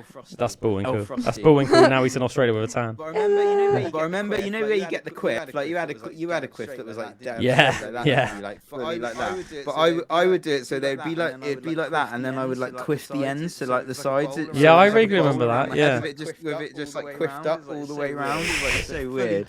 But fully gelled hard, like you know, so you can you'd prick your finger if you can. Mate, touch the end of it. gel companies must have taken a hard hit like post 2003. Definitely. My brother used to have Yeah. like when he had his like little quiff in like 2016. Because 2016 they had like a lot of them as well, like that. One. Yeah, but Like Imogen, they it were was- like hard. But it was ones. different. Like late 90s, early 2000s, it was like pretty much every lad used gel. Like 9 out of 10 lads Yeah. used gel. So it was like, and all of a sudden it was like Horrible stuff, really, isn't Yeah, it? it's weird. Like, hard, like think about on a hot day, like especially if you're doing PE or something. Think about it would have melted and it would just melted into your scalp. Like I can't have done your yeah, and it's like they can't have done like your pores and your head any good. It's mad that like nobody just got like crazy spots or like skin infections or something. That's when you do. You don't see the back of your head. Yeah. The back of your head. Remember the gel pot like this? Have a pot like this, and you'd be like. Yeah, I remember that like on like the little tubs and stuff, it would be like use a pea-sized amount, and but I would use like a freaking Handful. yeah. It's like I would just like have it like all spiked up, and it would be like rock solid, like rock solid. Like if you went like that with somebody, you could probably take their eye out, you know. Yeah, Just like so funny, really. Oh my It's god. all just like Yeah, but it's so all weird. just like forms of expression, isn't it? Like when you're Yeah. that young, it's like oh, you've got to have some kind of expression. But, like- with your I mean, appearance there's and different stuff. gels that girls use now to do like those really tight ponytails called like slick backs. right. So like when you like slick your hair back, we use like gel. Oh really? But I think the gel's slightly different. I mean, the one I use, it Yeah. goes soft instead It of can't. rock hard. I don't think. But there is some that do go rock hard. Yeah, I don't think So it's I probably think as it's extreme. probably not. No, definitely not as extreme. But Yeah, it's like but- the female version. Back then, it was like everybody used it. I mean, it's like like all the new metal bands and stuff like that. Like they all had like loads of gel in their hair. Like, do you know what I mean? Like Chester Bennington, like Mike Shinoda, like all the new metal bands. And then it's like on TV. I remember like like Buffy was one of the biggest shows, and like Angel. I basically tried to copy Angel's haircut on that because I like fangirled him. And then And then, but even like, the character Spike, he had like peroxide bleach blonde hair, but his was like slicked back, but his was like gel, but like slicked back gel. Yeah, kind of a bit curly, but it was like scraped, it was like slicked right back. Like, do you remember that remember that girl's haircut as well, where they would like, or in school, it was almost like they would use gel, like a bit like Imogen says, but it's like when they get it tight to the head, and there would be a strand of hair. That was weird. A strand of hair out, and they had to get it completely straight and slicked back and in this bun, but it was almost like flat to the yeah, it's like a headband, right? And you'd put it like almost like halfway up there. That was a weird haircut. Yeah, or I'm thinking. Was that the one you're thinking of? Or I'm thinking of when they would tie it back in a ponytail. Oh, right. But so tight and slick. I went out with that girl called Tara. Oh yeah. She would always do it, and if there was a strand of hair out, they'd have to redo it all again and like all slick it back so there was no little bit of hair. Yeah, people still do that. That was a bit.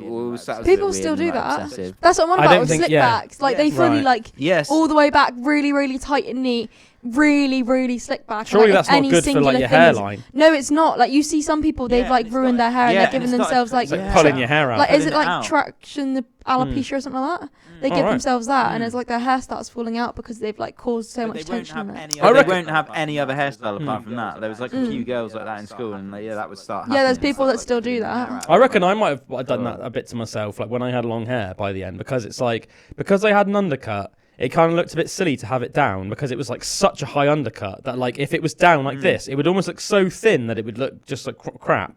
So like, but I thought it looked really good like when it was up, but it was like the only hairstyle I could really have.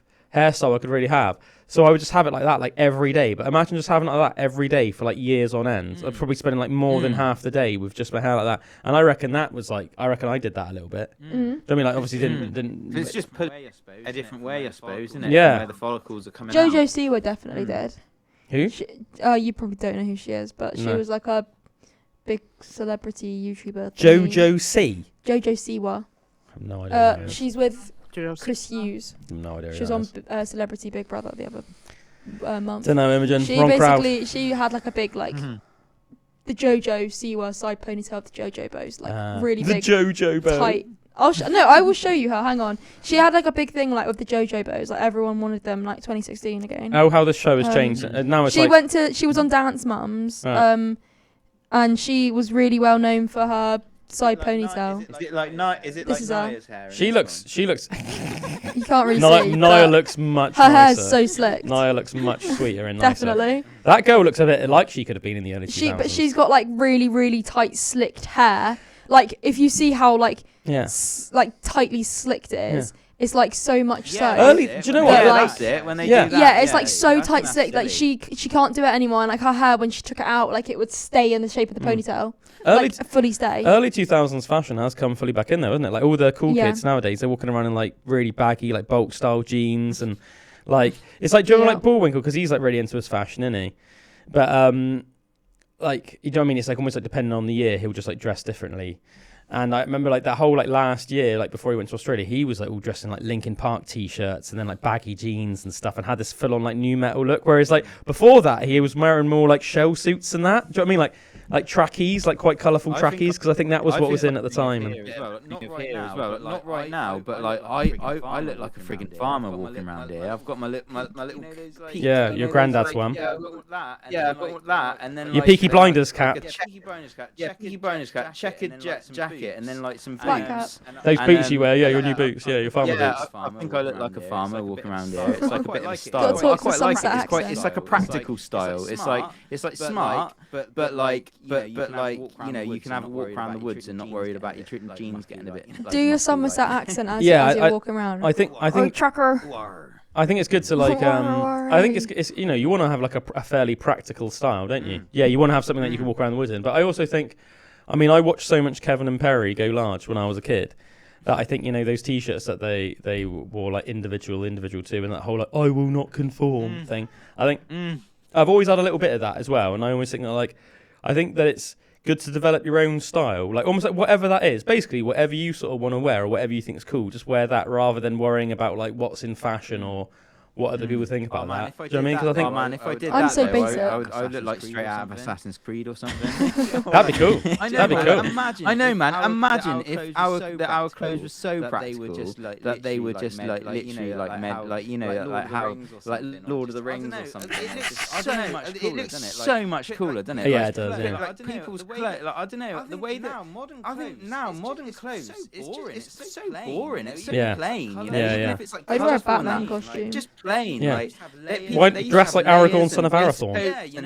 Yeah, you know, and I would don't know, dress like and like Batman. leather satchels where you could put your Bit of chainmail. your swords and stuff. Yeah. Yeah, bit of chainmail. Think about how dope protection. Boromir looks. So much cooler. With his like navy blue leather sort of overcoat, but then you could see like almost like the red undergarment, but then he had like a bit of chainmail as well, and then it was like a belt, so he had like a bit of a cool V-taper sort of style thing going on. Then like dope shield, dope sword. Come on. Sean Bourne, Sean B. Yeah, that's it. Hello. Or like when I got the wolf, Bastard. the wolf armor, like the full, like best wolf armor you could get on Witcher 3. On Witcher, and it's just cool. Just every element of it. Drew, I bet you. Or just dress like a princess. Drew, if you splash out enough, I bet you there's a company out there, probably like Weta Workshop or something, that's made like a fully like practical, like high quality School of the Wolf, like Geralt outfit. You should buy it, mate. And you should just start walking around in it. That'd be so cool. That'll be your new thing. You know how like back in the day, it was like depending on the day, you'd either wear that like polyphonic spree white top with like that weird like with like the hat that had like, you know, it's like almost like it's not like a beanie, but you know what I mean, it comes down over your ears as well. It has the dangly bit. Yeah, you'd have that. And then, or like it would be like the next day you'd wear like a Pantera top, but with your long black leather duster coat and then like a cowboy hat. That'd still be like your new thing. Yeah. 2026 is the year of the School of the I Wolf. would love that. I would love that. And just like have full practical clothing that's like epic, handmade and leather and stuff. Everybody would hear you coming because of all the crinkles from the leather. Yeah, Yeah. That's how we should. It's not just like. Yeah. I love the idea that like wherever you and Meg go, you're just there in like full freaking Witcher armor, just ready to battle, like ready at any moment just to battle a vampire or. Behind me, look. Yeah. Oh yeah, there it is. Very happy with that. School of the Wolf. School of the He Wolf. skinned a wolf. Just ready at any moment just to like battle a crazy like a necker or like a, you know, whatever like weird little monster creature just comes out of the woods in Shropshire. There he is. He's getting into it, guys. I do see this sometimes, and I think I need to just like stitch this to like the top of the coat. Yeah, there he is. He's gone Jon Snow. You look a bit like Jon Snow, like that, Drew. You look a bit like Jon Snow. One day it'll be this with a big leather jacket underneath, but just with this stitched to the top. Yeah. And the next day it'd be full leather armor with like that'd be cool. Couple of swords, maybe a little crossbow. Oh my god, Yeah, you know the person who plays Vecna, Jamie Campbell, is it? Campbell Bower, whatever Jamie it is. Campbell Bower? Yeah, he was in like, was it Game of Thrones? I think it was. No. Or Lord of the Rings, one of those two. Don't think He was in one of either, those two. No, he was. Was I he? swear. Yeah, I literally learnt that last night. Hang on. He would have been really young, surely, when Lord of the Rings came out. He might have He's been, like almost 40. He might have been. Oh, really? Yeah. I guess he could have been in Lord of the Rings then. Hang on. If he's a bit older than me and Drew. He's actually a pretty good musician, Drew. I didn't know that until recently. I listened to one of his songs. He used to be in a metal band. Oh, never mind. He wasn't. He was in Twilight. That was what I was going to confuse. I like he was in Game of, and then he said he was in Twilight. My mistake. Which sorry, is guys. Vecna in this Oh new no, one as well? no, he wasn't. He wasn't. Yeah, Game Vecna of is, yeah. Thrones. Game of Thrones. What It says unaired Game of Thrones prequel pilot. What? He said he was in unaired Game of Thrones he was in a prequel prequel. pilot. Right, so he wasn't actually in Game of Thrones. There was going to be a prequel pilot skinny that was and, probably in development, and he was going to be in that, but then it wasn't given the green light, basically. If that's what it means. Yes, that's He looks a what bit He was like in a woman Thomas in this Tank one, Engine as well. That's nothing like Game of Thrones, Imogen. Or Lord of the Rings. Well, Just saying. Twilight. He doesn't look himself. He doesn't look himself when he's Vecna. And he Harry doesn't. Potter. What the hell? He was in yes, sorry, what I was saying. Yeah, so Vecna is in season 5, but yeah, the guy that plays him, Drew, is a really good musician. Oh, yeah. He apparently used to be in a metal band, and now he releases solo stuff. But I checked out, and it's almost like this really cool, almost like dark country sound, but it's like it's really catchy, and I really appreciate it. He's a good songwriter, man. He's a good songwriter. I reckon you should check out some of his stuff. Oh, cool. I can't remember one of the tracks I played of his. It's called something like Preacher's Son or something like that. Like, and in the video, he's like in like an old church, and it's almost supposed to be like in like cowboy times, and he's almost like dressed like a bit like, you know how like Nicky C came into my wedding and how he came to Darcy's wedding in Wookiee Hole Caves. Oh yeah. He's sort of And dressed. that, Yeah, like bowler hat, and sort of like quite smart, but you also look a little bit like a cowboy, like a preacher cowboy thing. Yeah, he's sort of dressed like that in the video, and he's almost like in a little church. And I remember it's quite a short song, I think, like 2.5 minutes or something. But it's like I remember just thinking it was really catchy, and I was like, fair play. I reckon he's a really good musician, actually. Nice. Like quite like a charismatic guy as well. But yeah. Oh, nice. So is it has he got a band then? Like, I think he's just. I think he's not in a band anymore. He used to be in a metal band, but now I think he just does his like solo stuff under his name, like Jamie Campbell Bower or just Jamie Bower or something like that. Not to be confused with Jamie Bowering. He's another musician from Somerset. Jamie B. Things. Yeah. But yeah, I reckon. Bower, Yeah, I think Jamie Campbell Bower or Jamie Bower. But he's a good musician. Anybody out there listening, I recommend you check him out if you want to listen to something a little bit different. Yeah, Jamie Bower. That's it. Yeah, there he is. Oh yeah, check I Am. That's a really good song. Check out I Am. Also, I can see that I've got some some watches on this. You must have played it. I must have done. That's hilarious. I had my YouTube wrap the other day, and it was hilarious. It was like most watched videos, like WWE. And I was like, what? So that's because on Tuesdays. I love it because I go on my history sometimes as well. And the other day I just came on, and there was just loads of EMG videos of Zach Wild shredding. I just watched them all as well. It's just well cool, and like Steve Lukather and like Zach Wild ripping it. Yeah, oh man, yes, because on Tuesdays, when I'm having my lunch before I record Forrester Glebe, I usually sit down and I'll watch like the WWE Raw recap, where they just basically play the highlights of the Monday Night Raw that came out the night before, and it's like a 10-minute long video, and it's like about perfect, like the amount of time it takes me to. Do you know what I mean? Because I'm not into it enough nowadays to like watch the actual whole show, but it's like almost just like I'll watch the highlights and I'll see if like I basically just want to see if Brock Lesnar's going to come out and murk anybody basically, but just or anything like that. Like one of the guys from my era come back as like a little pop. Do you know what I mean? And I'm like, oh, that's cool. Like Shawn Michaels came back or Stone Cold came back or something like. But yeah, it's really funny. I can just so imagine. And then those I've always loved those like Zach and Richie Faulkner and that like EMG vids. So and nowadays when I do the Dark Down nowadays, I usually use that as almost like a little bit of backing. Oh, I heard that last night actually. I was doing some editing last night and I put the Dark Down on like the background, and I heard that playing in the background. I thought it was really it's just almost like perfect. Do you know what I mean? Just have that like a little bit. It's like perfect for the vibe obviously of the show. But because there's not any like lyrics or anything like that, it's not like really clashing with what I'm saying. So I don't think it's perfect, you know. Like a nice bed. Because I feel like I do think it adds a little bit of something, doesn't it, if you have like a bit of backing music, rather than just silence sometimes. I think it's so in your breathing, it has like something in the background. You know what I mean? Yeah. I didn't mean like that, but. Yeah, but saying about sorry, I don't know how we met on such a big tangent, but about 40 minutes ago I said that there's a character in this season of Stranger Things called Mr. What's-It. Yes, you did. That was how we started. But did you know that Mr. What's-It was inspired by a real life case, right? Oh. It was inspired by a 1962 case where children drew the same imaginary figure. How crazy is that? So the Duffer Brothers based like that dream thing. They based like most man in a dream. Yeah. It's very similar to that. So like the Duffer Brothers like based like most of Stranger Things on something, or at least on something loose. Yeah. But what makes Mr. What's-It in the Stranger Things 5 really unsettling is the real world inspiration behind him.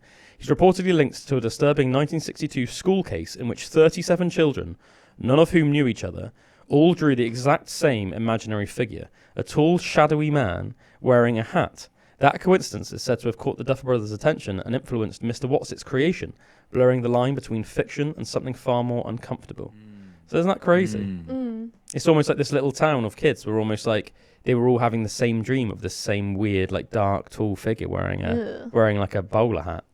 Or not a bowler hat, but like a smart sort of hat. Wonder what it was. Trilby, maybe. I think it's called a trilby. Wonder how they all had the same thing. Like, I wonder what caused it. Yeah, it's mad, isn't it? Well, it was the thing. Like, did they like watch something, or did they like see something that was all the same? And that Yeah. He was there watching them. Yeah, it was Mr. Apparently, What's-It. your head can't like your brain can't actually make up faces. It can only take people that you've seen before. and put them in. So like, if you're having a dream and you see a face, you must have seen that face before. Even if it was just somebody you passed in the street once or something. Yeah. It's weird. Apparently, that's what It's I've weird seen. as well. Do you ever in dreams? Do you ever in dreams where you it's like you know it's a person in the dream, but they've got like a different face, or it's like a mixture of like different people as that person. That's happened to me a few times where it's like I'm not sure. you know your mind almost, or your brain almost like merges people and stuff. That's Weird, happened to me. like a weird chimera of people. Yeah, and like or I know it's that person that I've been dreaming about, but in the dream they look like someone else and stuff. It's like that. That's a I bit get mad. that with myself. Myself never looks like me. I'm always like way hotter and older. I just look like a supermodel, basically, like a Victoria's Secret like catwalk model. That's a cool dream to have. Like ever since I was little, I just always look like a. recesses of your mind.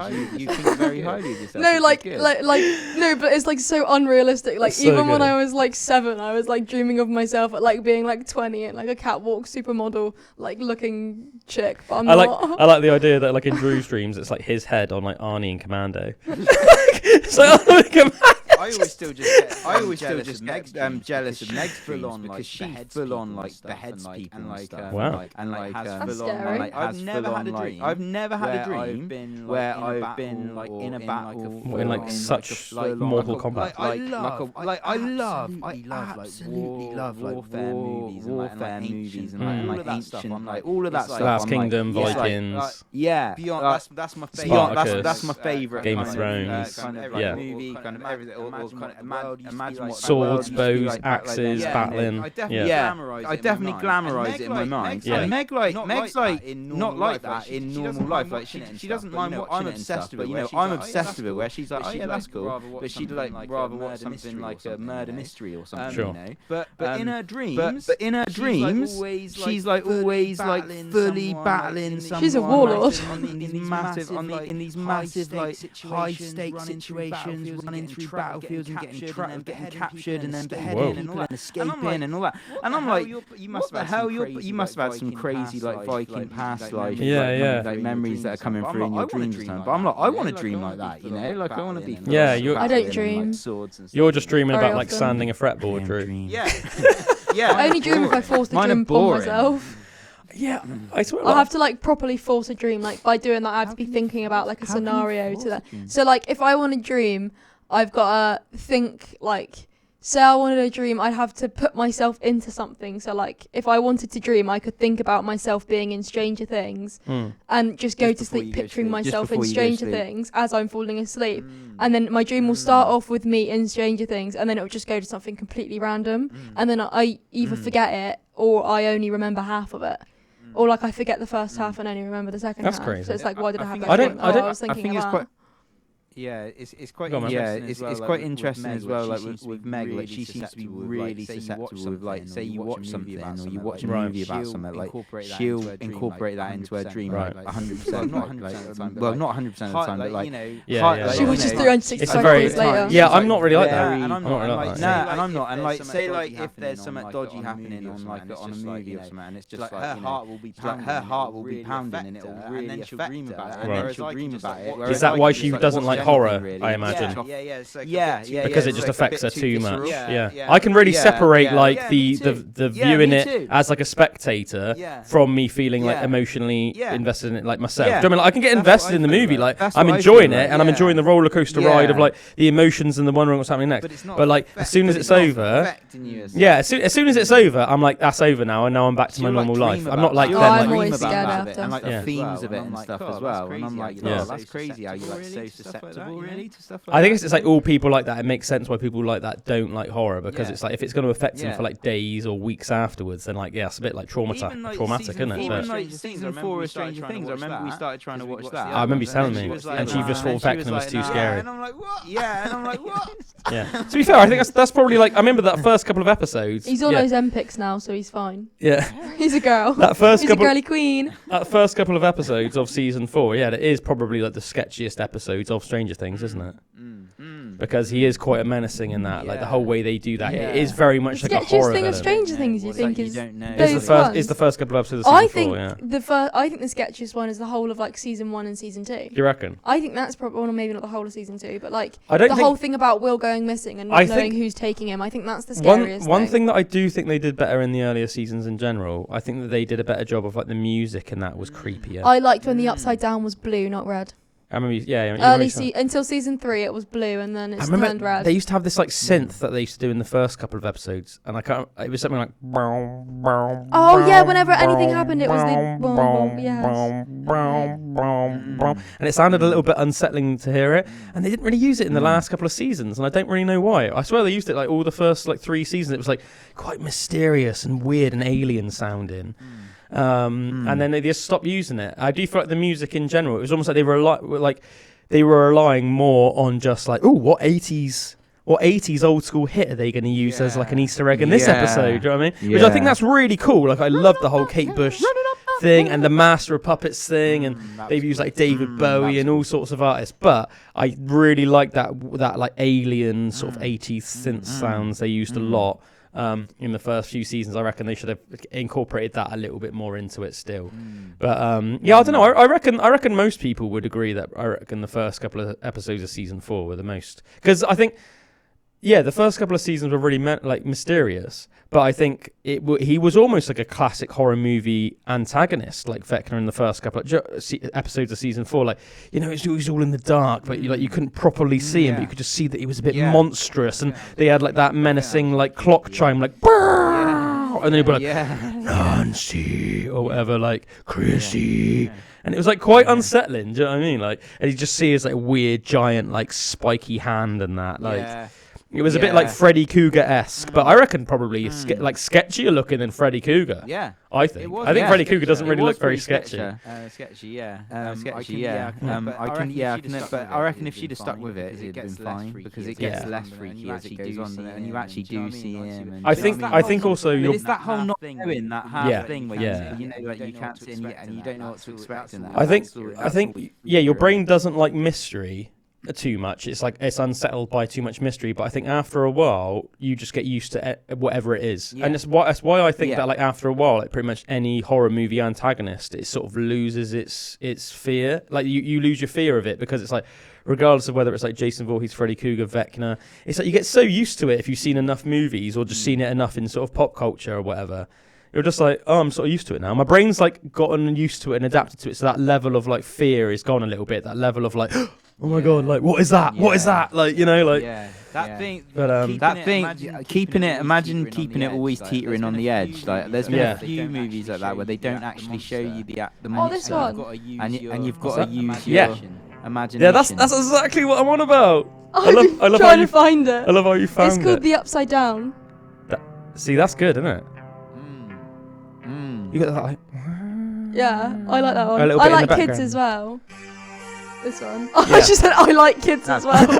I like kids as well. Like You want to be careful saying that, Imogen. Now you're 18. Great. You're technically an adult now. Oh, the Demogorgon was. Oh, what's this? Oh, Nancy and Bob. Yeah, No. that was like the happy kid music. That one you just played then. It was like whenever they were like happy or something was good happened. What's this? This is Castle Byers. Oh right. Oh right. Okay, biking to school. I like how now They're cool, aren't you're they? just taking us to like a Sorry. let's take a trip through every Stranger Things song. Is there going to be another season? Nah, that's it, man. It's the last one, dude. Is it? Yeah, that's the last one. Yeah. Danger. This is Danger. Oh, I like that. See, that's a bit unsettling. I love how like simple it is in a way. Do you know what I 11 is gone. mean? These are all from season 1. Yeah, season 1 had some great synth, man. Some great old school synth sounds. This is from season 2, Eulogy. I think I remember like looking up the musicians that they hired to do it. This one's I can't remember their iconic. name now. This is from season 2. Oh yeah, this is almost like one that's playing where they're all like crying and stuff. Like, This one plays quite a lot, doesn't it? yeah, it's like quite like in like the sad moments or whatever. Yeah. It's great. And then It's definitely To got Be- a really good soundtrack to it. To Be Continued. That's the last one of season 2. Yeah, that's a bit To Be unsettling, isn't it? Continued. Yeah. Just sounds a bit horrible. Yeah. The picture's scary for season 2 as well. It's just Will opening a door and then it being the Mind Flayer. Mm. Yeah, they're all the official ones. But I was trying to find that one that you were on about because I recognised it as well, and I was like, oh, I want to find it. Did you know we've found out the other day, Drew? This would be interesting for everybody out there as well. That's even vaguely interested in this sort of thing. Because to be honest, I'm not massively into it, but it's just like a bit of fun, isn't it? You know, it's this year's going to go into, I think it's like the Chinese zodiac's going to change, and it's up until February it's been like the year of the snake, I think, which is I think we're snakes because we were like that's what everyone was that were born in 1990, I think. Apparently I think it's the year of the horse. Is it? It's going to be Fire horse. Is it the fire horse? And then we looked into into what people were born in 2007 were, because that's when Imogen was born, and she's a fire pig. Imogen's a fire pig. I thought it was gonna be something cool, like a I was bear. like, yeah, I was like, what's lion it? or And then it was something, so comical almost. That Imogen's a fire pig.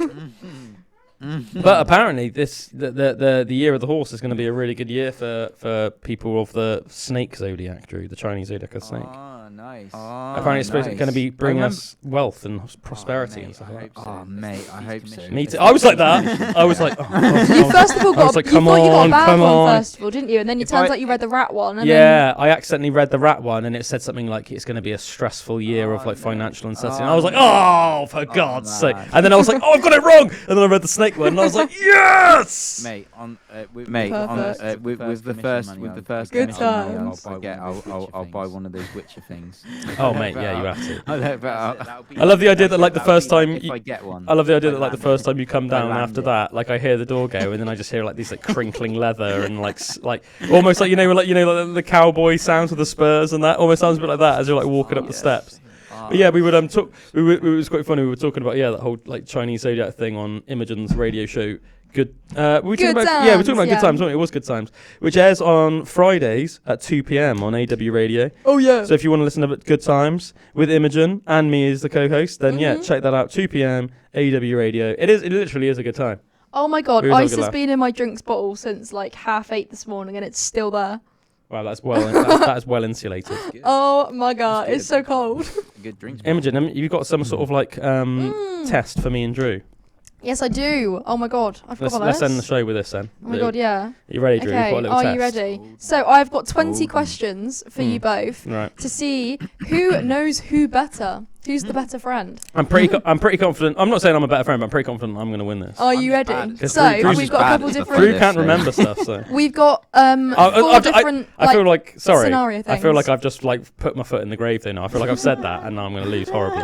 So go Are on. you ready? Yeah. So we've got 4 different sections. Mhm. So we'll start with the first one. Okay. So who knows who best? 20 questions. So this Okay. is the warm-up round, Okay. but it still counts.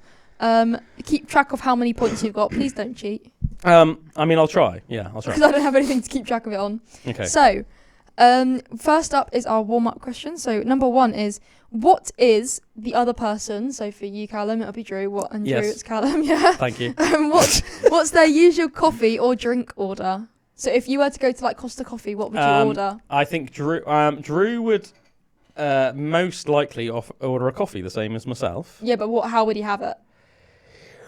If it was like in like a barista type place. Yeah, like if you're out That's ordering a hard 'cause coffee, you I can't just say changed- coffee. that's It's like hard 'cause I changed Americano, recently. black Americano. Yeah, because I mean, Black Americano I've had a lot of coffees like, with Drew, but it's not cold milk? usually No. like at like a coffee shop. So it's more just like we have it the same, which would be like quite strong. I think most people would think it's very strong, with some milk, but not. Wait a minute. Sometimes, So it's like an Americano. sometimes he does have a sugar. I don't know if he does like all the time, but I definitely sometimes he'll have. I think one sugar. So like a really strong Americano. Like a strong Americano, A strong white Americano. white Americano with one sugar, I would say. Yeah, would with be- cold milk, I'm assuming then. I'd say Yeah. cold milk. Yeah, I think that's what Drew would probably get. But Yeah? yeah, but then I think but if he's at sometimes I don't know, he might switch up and ask for a cappuccino or a latte if he's Yeah. in a coffee shop. I don't know. Okay. But he also sometimes likes. I know that he quite liked it for a while. We had these like like South American like cocoa leaves tea, cocoa leaf tea downstairs. I went through the whole box of that. And Drew really liked that as well. And I know that he's a bit more into his tea than me, I think. Like I'll have a tea, but it'll be like a black tea. Do you know what I mean? Like just a black tea with cow's milk, like no sugar, just pretty standard. A black tea with cow's milk. Yeah. That's not a black tea if it's got milk in it. No, I mean like I'll have like a black tea as in like I'll have like a Yorkshire tea. Oh, okay. Or a PG tip. So it's like, if that's called black tea. Oh, okay, Do you know what okay. I mean? Sorry, I know, I can see where the confusion arose there, but you know what I'm saying. So what I'm getting at is, I get you now. I'm not like I wouldn't really ever have like a peppermint tea or you just have like a normal English breakfast tea, like an English breakfast tea. Yeah, I'd have an English breakfast tea with just some milk. Whereas like Drew's a bit more experimental with his teas, into his teas. Fair enough. Yeah. Okay, and then Drew, what do you think Calum would have? Latte. A latte. Just a latte. A latte.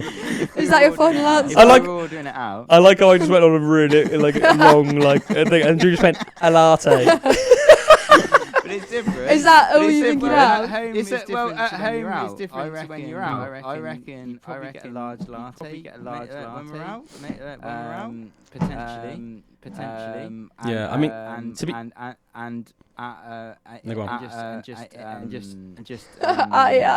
home, when we were younger, it was always a milky coffee. Yeah, it was like a milky, you know, but now it'll probably be a mixture of milk and hot water with no sugar. With just no sugar.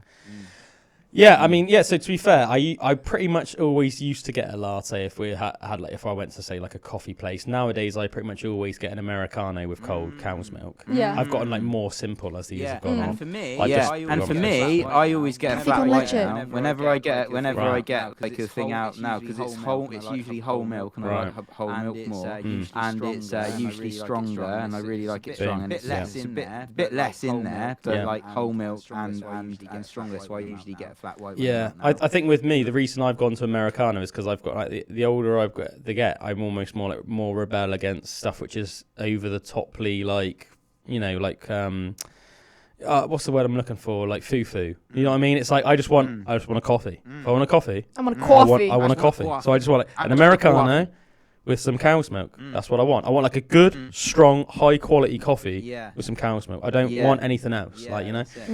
Yeah, that's I got this. I don't care about it being all frothy or as well. That's really cool. I usually have that at home because that's I think I've said about it before, but it's like a little device, and you put the water in the bottom, coffee in the middle. Oh, a coffee maker. And then you put it on the hob, and when the water heats up, when it's on the hob, like steam rises through the center of the coffee, and then it goes into like the top compartment bit. Nice. And I think it's a way that it's an Italiano. It's an Italiano espresso. It's for making like Italian espresso. But what I do is I just like fill that out, so it's like about 3 espressos worth.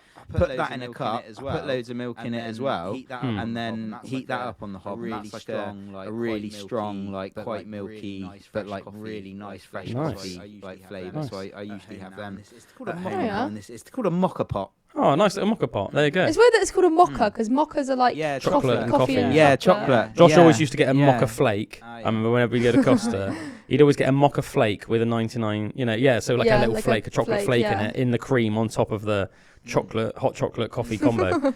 What's the second question? Well, I need to know first, did either of you guys, did you both get I think we should just both right? just get a point for that, because I think we both got it like pretty right, even if, you know what I mean? Different periods. Because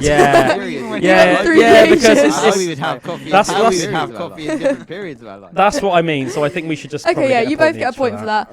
Okay, number 2 is are you more productive? Are the other more productive in the morning or in the evening, like at night or in the morning? Like so you're talking about Drew, and Drew's talking about you. Drew is naturally a night owl, but Drew has, I think, successfully managed to subvert his night owl tendencies to go to bed earlier. That's what I think. But I think he's a night owl. If I could be, he's definitely naturally a night owl.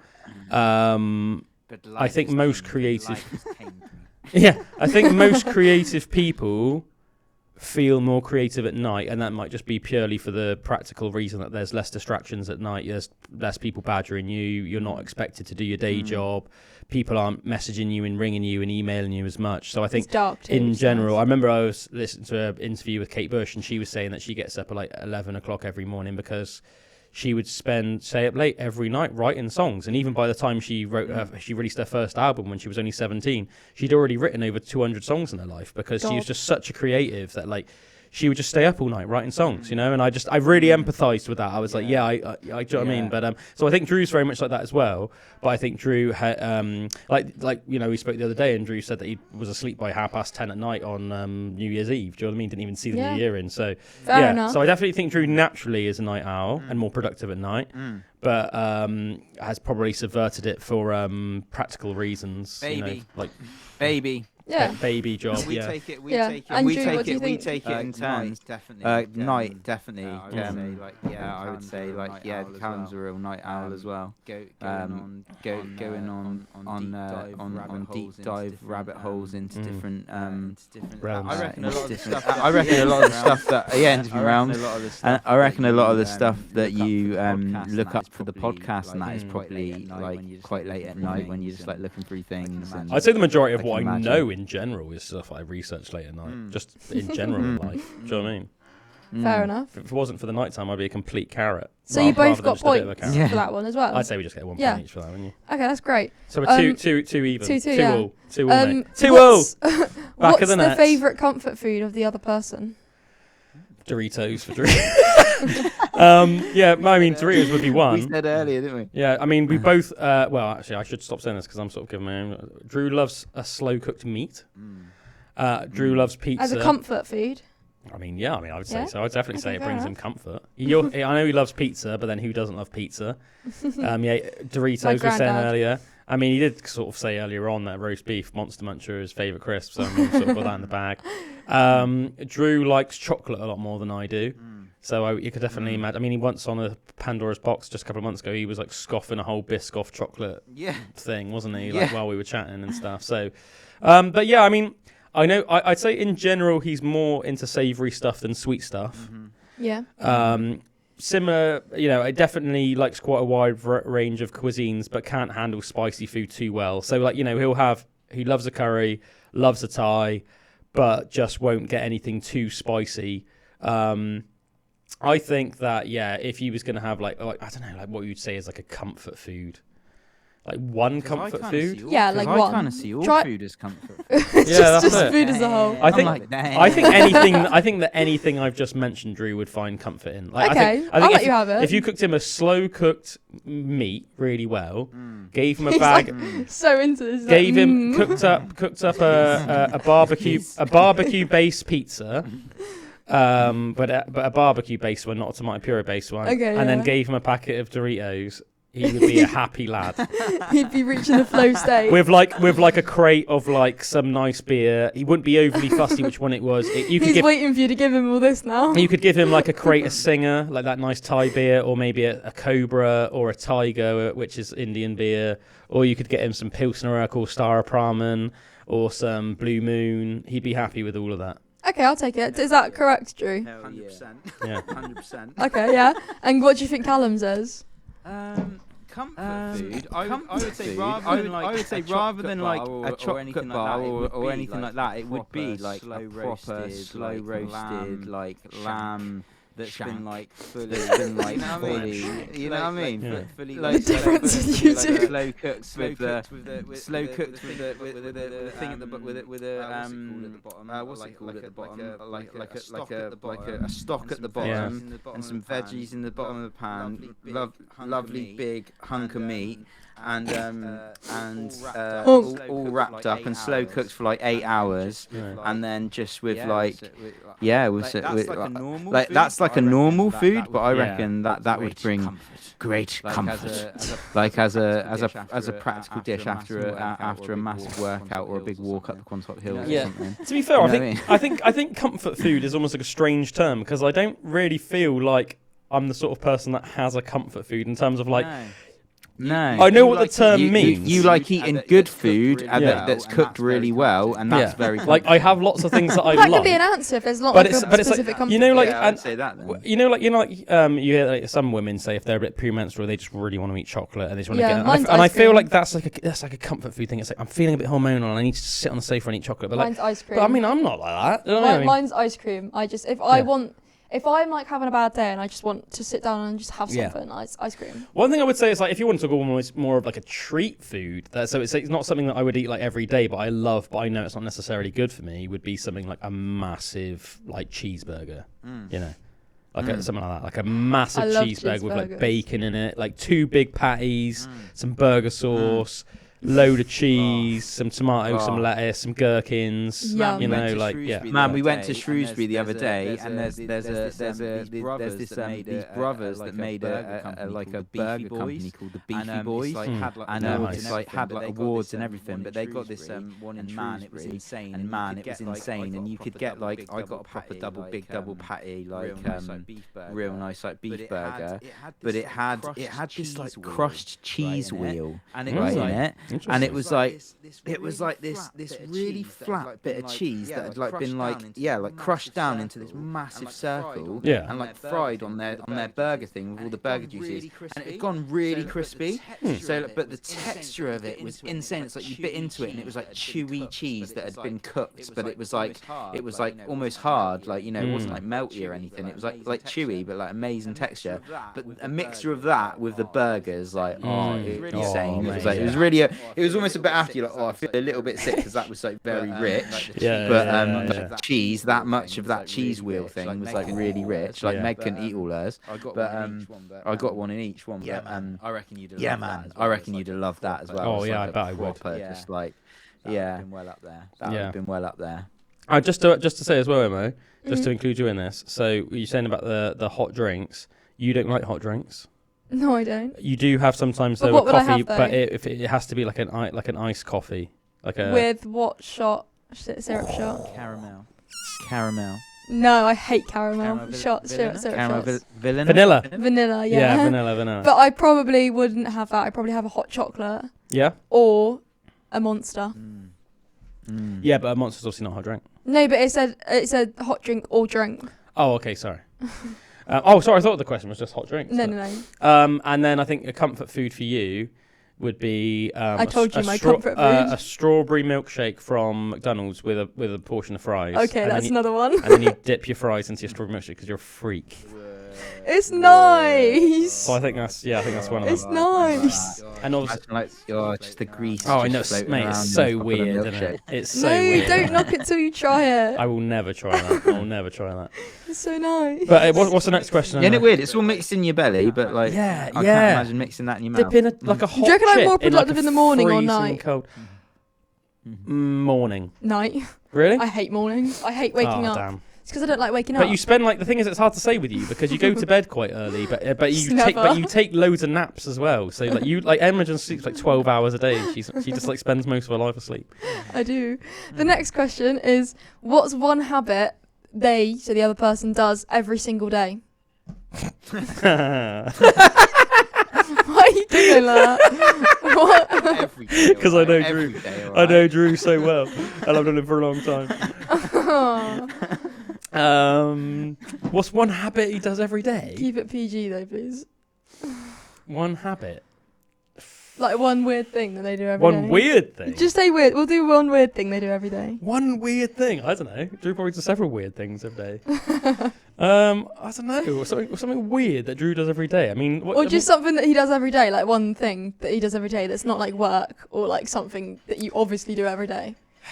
One thing individual to him. I mean, I don't know if you call this a habit. I think like most mornings he'll take his dog for a walk when he gets up. I know that, and he likes to start his day that way. I guess you could call that a habit. I don't know. Could do. Obviously, super into his music, but I think like most people our age that have been playing or doing music for a while, you go for like long stages of actually not playing. So I think a lot of people might just think, oh yeah, Drew probably plays his guitar every day, but he probably doesn't actually play his guitar every day. But I know that he's super into it, obviously at the moment, teaching himself how to be like a luthier, and he has been really into that. So probably watching lots of videos on teaching himself how to be a luthier, which is basically so that Drew's made that guitar. Yeah. So he made the that's guitar cool. from That's scratch. Really cool. So like I it. think he's been working on doing that every day. yeah working on working on Maybe building that's his guitars. hobby. That's his hobby. Yeah, making guitars. That's what he's really into at the moment. So I'd say his main habit at the moment would be either watching videos on teaching himself skills on how to build guitars, certain 100%. ways, best ways to do things, that sort of thing, or actually like in his little man workshop when he's when probably Meg allows him to go, and then and then working on that, whether it's sanding, using all his tools to whatever. I'll take that. Is that true, Drew? Yeah, definitely. Watching the videos or doing it or playing it. And what do you reckon Calum does? I reckon definitely watches at least a video a day on something you're into, whether it's like workout related or just philosophy related, or like followers like the Brian Alsrew kind of stuff, or like, do you know what I mean? Like just something of like that. That you'll have a little 5 minutes, even if it's just while you're having a plot or something. You know what I mean? Just to catch up or like on cooking or cook. Kind of some cool like YouTube videos like that or stuff like that. And but you're not every day. But I know you have at least like 3 workouts a week, like solid workouts a week. So on those other days, I'm not sure whether you would do something like that related. So not every day. Yeah, fair enough. Not every day. Yeah, fair enough, man. Yeah. Probably just rest days on those ones. Yeah, just trying to spend more time with Evie, really. Do you know what I mean? Just like more, just playing with her and just really just embracing that, that extra like just hour. So did you get it right? Yeah, I'd say that's pretty bang on. So you both got another point. So that's 4 points. The thing is, like, I got lots of different hobbies. So like one day it might be like a Lord of the Rings lore video, and then the next day it could be like. So it's just watching videos of the stuff you're obsessed on. Yeah, or it could be, it could be everything from like working out to like philosophy to like prehistoric creatures to like nutrition to I don't know. It could be anything, like all sorts of stuff. Yeah. Fair enough. I think that's one of the coolest things. I think that's one of the coolest things about the Tinterweb is that you can just go on a deep dive on, and it won't be the same thing every day, but it's just like whatever you're into at that time. You're like, like for me, near-death experiences recently. Oh yeah, I know you've been into that for a while. Yeah, man, and I've just been getting obsessed with that again. So I just like listen to like an hour NDIs, like testimonial that someone's talking about that they've had this crazy experience where they've nearly died on the operating table and had these like crazy like. I love listening to them. I don't know what it is about them, but I just absolutely love them. It is interesting. It's that intrigue, like anything that we don't know, it's a bit of a mystery, isn't it? And I think what happens. I think a lot of people are like proper atheists or proper like had never even thought about anything like that before. They're not all like crazy people. Some of them are surgeons, some of them are doctors, and just like a lot of stuff where you're just very practical. Yeah, just living your life. And then they'll just have this experience. And I quite like the authenticity of it. So it's something crazy and out there, but quite deep. But like it seems like the people are being authentic about it, which I find intriguing because it's such a crazy thing. Yeah, that's cool, man. Pretty cool. That's cool. Yeah. The final question of the warm-up round. We might just leave it. We'll leave it at that. We'll leave it at the warm. Yeah, and then we'll do the. And then we'll do the other ones. We'll do something. Yeah, we'll do 5 per. Yeah. If you guys draw, then you don't get one of your forfeits. So someone lose this round, please. What's the other person's go-to way to relax after work? Great. Drew grabs the lube. His go-to way to relax after work. I mean, I think there's lots of different ways that Drew could relax after work. Do you know what I mean? Yeah, but what's his go-to? Like one go-to way? What, when Drew finishes work at the end of the day? Mm-hmm.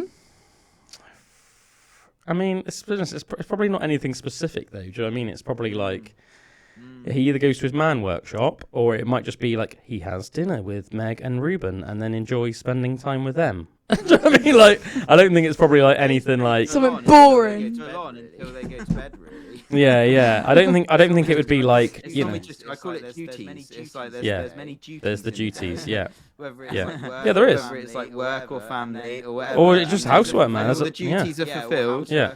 Or housework or whatever it is. It's just the day is taken up by that.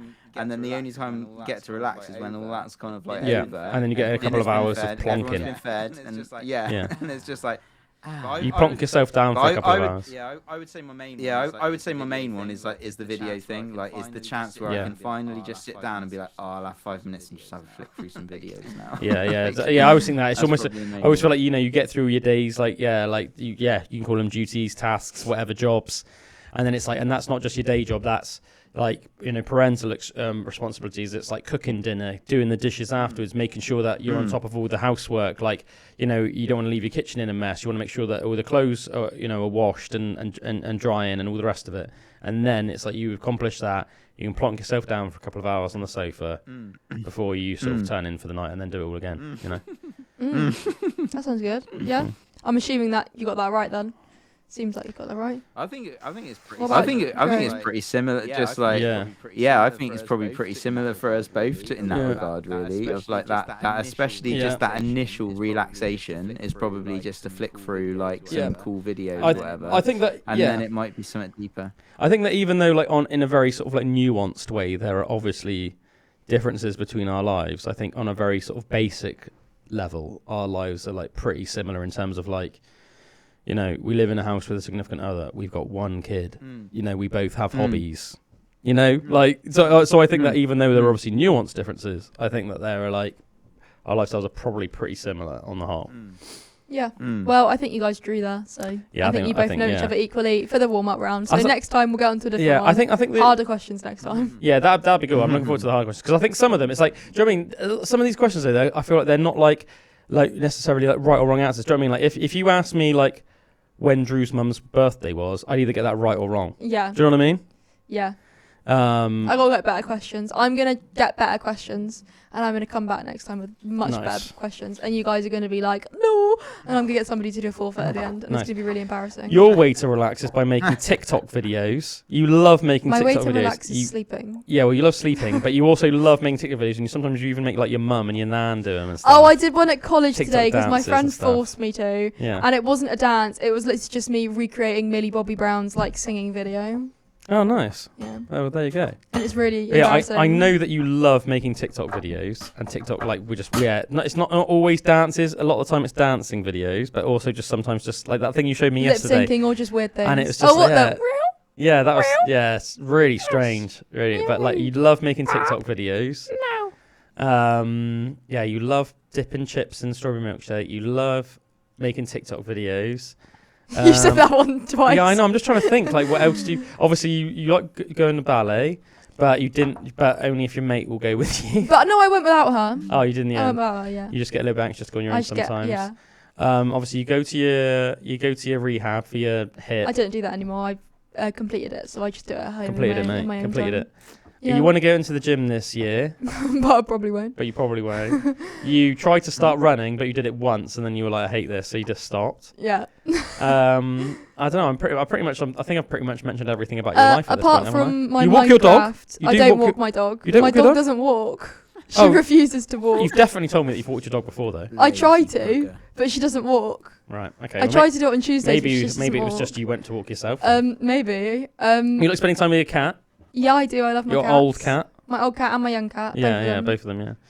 I like Minecraft. Oh yes, I like Minecraft. GTA. I like Sims. I like playing some games. I love watching you movies. Also, Imogen, more than anybody else I know, has like loads of just like apps on her phone, and it's just like little game apps and stuff like that. And I go through phases. Always you still doing play that. game, like play your Xbox like much or anything like to every now and used to do that a bit more. Yeah, every now and again, but I think it's like with me, it's just like it depends like on the game. Do you know what I mean? It's like if it's a game that I feel like I really want to play, then I'll play it. But I'm not like I wouldn't say I'm like a gamer in terms. Do you know what I mean? I feel like gamers are like always playing. Do you know what I mean? They're always finding something to play. But like what was the last game I played? I got quite into those like Telltale games, which are like those Walking Dead games. But like Telltale did some other games as well. It wasn't just the Walking Dead ones. It was like they had one. It was called something like The Wolf Among Us. And they did some Batman ones as well, and I really liked them because they were all sort of like similar styles, and it was all very like consequence based. So it was like the Lego you had ones. to pick the right you know what I mean, the right like choices and decisions, and if you didn't, then the game could have a bad ending. But if you did, it was do you know what I mean? I like that consequence based system. So I got into quite a them, but but that was like months ago I played them. I'm just trying to think. I bought randomly about wasn't like a year ago. It might have been, but I reckon it was longer than 6 months ago. I bought like I think like the latest UFC game because it's quite fun to just have like a game like that where like it's not really so much a storyline. Yeah. It's more like, do you know what I mean? You can just have a little, just like play and then just have a little blast of that. What about GTA? So you can just kill people. I have and played. run into I have people. played GTA 5, but it came out so long ago. It was like I a love while. GTA. It was a I long. can't wait for GTA 6. It's been a while since I played it. Do you know what I mean? It came out like over 10 years ago, didn't it? Or like 10 years ago, something like that. Oh yeah, it was definitely over 10 years ago. It's sort of like 13, 14 years ago that came out. Yeah. So I We're have waiting played for that, 6. but it was a long time ago. Yeah, obviously like love Witcher 3, love Skyrim, stuff like that, but it's been a long time since I played I those think games. you should like get your daughter Minecraft. Yeah. I think, yeah, I don't know, I might do, yeah. It's a bit young at the moment. Yeah, I don't maybe know. not right now, but Yeah. like in a couple years. Yeah, maybe. I started playing when I was 6. Yeah, well, Evie's going to be 6 in a month and a half. Ugh. That's Well, mad, isn't it? Damn. But, gotta get that Minecraft starter book. yeah. I'm just trying to think, what else have I... Oh, yeah, I did buy Fallout 4, like about... I don't know, I reckon about like maybe like 15 months ago, 16 months ago, something like that. And then I played it was almost like one of those games like I played it for a bit and then I stopped. And then I think about like 6 months ago, I went through another stage of like 3 or 4 weeks where I played it a bit like every week. And then I stopped again. And I think I'm still only like maybe not even halfway through the storyline of it. Do you know what I mean? I'll probably pick it up again at some point. But I don't know, you know. What about you, man? Have you seen the Have you played anything Fallout? or- I actually, my Dan, Meg's brother's like My Dan. he loves my Dan. No, yeah. Did I say my Dan? Did I say my Dan? You were like my Dan. I think you were gonna be like, yeah. But anyway. Yeah, My Dan. Yeah, Meg's brother My Dan. Like Sam. he was like, because you can get this like Xbox Pass or whatever to like to play whatever games. Oh yeah. I know what you're on about. Yeah. Or what, the Xbox Gold? Yeah. Or whatever it is. It Something might like not be that. gold Yeah. anymore. Or like Game so Pass he or was something coming like over to stay for a couple of days. Xbox Live. And he was like, "Oh, will you be able to just like download, get that Xbox Pass thing so we can like play like loads of Halo? Because that's like from the Xbox. And I remember like, back on the Xbox like, Yeah. 360. Yeah, I played yeah. Halo, I and I love loved that. that. That's like legendary game. So I got that pass thing and I downloaded like all of the old Halos and we like had a blast on that. So that was really fun. Oh, cool. And I played that for a bit like after a bit, but then like he asked to borrow it because he had like a free weekend or whatever, and I hadn't played it since, so I let him borrow the Xbox. And then he was like loving it, like proper going for it and completing it, and it was his birthday coming up, so I just basically said, you can have the Xbox for your birthday, mate, because I never really like played it as much anymore. Yeah, and stuff, sure. so I've like I just kind of gave it to him. That's for really his nice of you, birthday. man. Now I'm a bit like, because it would be the thing that it'd be nice to like jump on for a bit of a blast every now and Get then. a new one, Probably though. There'd be like 6 months or something, or Yeah. a year before I'd even like do that. So I thought, he's loving it. So like, and he's apparently like completed all the Halos now and stuff. So he's definitely been. I enjoying guess it. one thing is because like Xbox One, let's face it, is like actually considered like quite an old console nowadays. Oh So yeah, if it at is. some I've point got that. You can always get like One of a those, new Xbox one, One S. like the next. What is the new one then? Past the one. Well, there's 2 different types. I think it's like Xbox Is it XS? XS, yeah. Which is the one that I have because my Xbox Or One SE. broke, dude. Is there an SE one? I think. I don't know if it's SE. I think it's because XS. my brother's got like the newest Xbox. Yeah, my Xbox I've One. got Xbox One S My and I've Xbox- got PS4. My Xbox One broke, and then I looked into what the newest ones were. And there's like they were basically the same, but one of them gives you like better graphics, but it was like way more expensive I than missed the. the I Xbox can't remember what the 360. other one was called. It was like Xbox I think it was an X or something. SE. There was an Xbox X, Xbox XS, SX, whatever it is, and then SE. All right. Anyway, I got like the most basic one, which was only like a few £100, and I thought it does everything I want it to do. Do you know what I mean? It's like it's basically similar to an Xbox One, but it's like better graphics. You can play newer games on it. There were certain games that you couldn't play on Xbox One that you can play on this one. So I was like, you know, I missed the Xbox 360. It makes sense. And it's funny because I bought that, and then a couple months later, my brother was like, "Do you want my Xbox One?" Because I just never play it, and I was like, "Yeah, okay." But I've got that in our bedroom. To be honest, we never use it. We like literally maybe like 2 or 3 times a year we'll watch telly in our room, but we've got it up there like if we ever want to, because obviously it's like it's a DVD player and you can watch Amazon and Netflix and all of that. I used mine with the TV for like Netflix. And that's the kind of most of the thing I used it for. I'm a PS girl. Do you guys both like Xboxes more than PlayStation? Xbox man.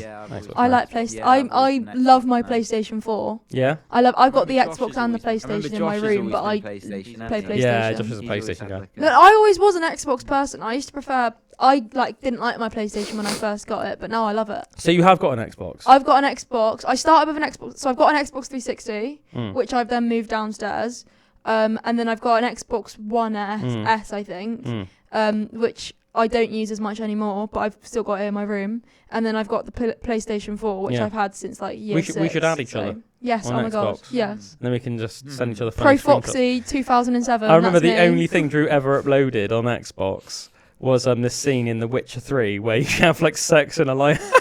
What? But Drew had like this little like wolf mask on or something. So like the character Geralt had like a little like fox mask, a wolf mask, and then it was just he just uploaded this like 60-second like love making scene where you're just naked with Triss Merigold and you're just like banging her in the lighthouse, and it was really funny because Drew's like that was my only video. You know, you just get like little notifications sometimes, like if your mates uploaded something or something. So it was like Drew. It was like oh, what's your name? The Drew Bag the Great. It was like Drew Bag the Great has uploaded a video or something. And I was like, oh, what's this? And I just clicked. Wait, what are both your names? Drew Bag the Great, and then what's yours? Crimson Crom. Your guys are so cool. My one's either Flower Girl 0005 or Pro Foxy 2007. What terrible names are they? Oh, I guess. Yeah, my old YouTube account, Flower Girl 0005. I remember that Drew Bag the Great, and it's got like a little wizard like image, and mine's like Crimson Crom, and then it's like a red background, and then just like a picture of a skull, like that. And mine's a Minecraft sheep. Yeah, there you go. Well, I mean, I feel like that pretty much like sums up all of our personalities, really, doesn't it? Yeah. Drew's like a little wandering wizard man, just in the middle of the you're like a little happy sheep. And you're just like an evil skull. Crom, who's like Conan's god.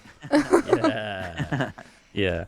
Right, we'll leave it there because we've actually gone over a little bit. But that was a fun little episode anyway. The first Pandora's box of 2026. Thanks to all of our old school listeners and our new school listeners alike. Next week, I'm pretty sure we've got a special guest coming on next week. I need to confirm with him, but we did confirm a while back. I just need to double confirm because that was like before Christmas. Triple confirm. Yeah, I need to quadruple confirm. It's a guy, check him out on Instagram. He's got a page called Extinct Animal Facts. He's got a really successful page. Really cool guy. So next week we're going to be doing, if he does come on, we're going to do like a real deep dive into like ancient megafauna, dinosaurs, prehistoric creatures. We can ask him like what he thinks are the most crazy creatures of all time, what his favourite creatures of all time are, what he thinks are the most like, mental predators, anything like that. We can ask him, do a deep dive on that. I'm pretty sure as well he works with Colossal Biosciences Lab, which are the lab that brought back the dire wolf and things like that. So he'll have some cool information about that. We can ask him how he got involved with those guys and stuff like that. So that should be a fun episode, guys. But yeah, thanks for tuning in as always. We love you. You've been listening to Pandora's Box. And catch you next time. Adios. Bye-bye.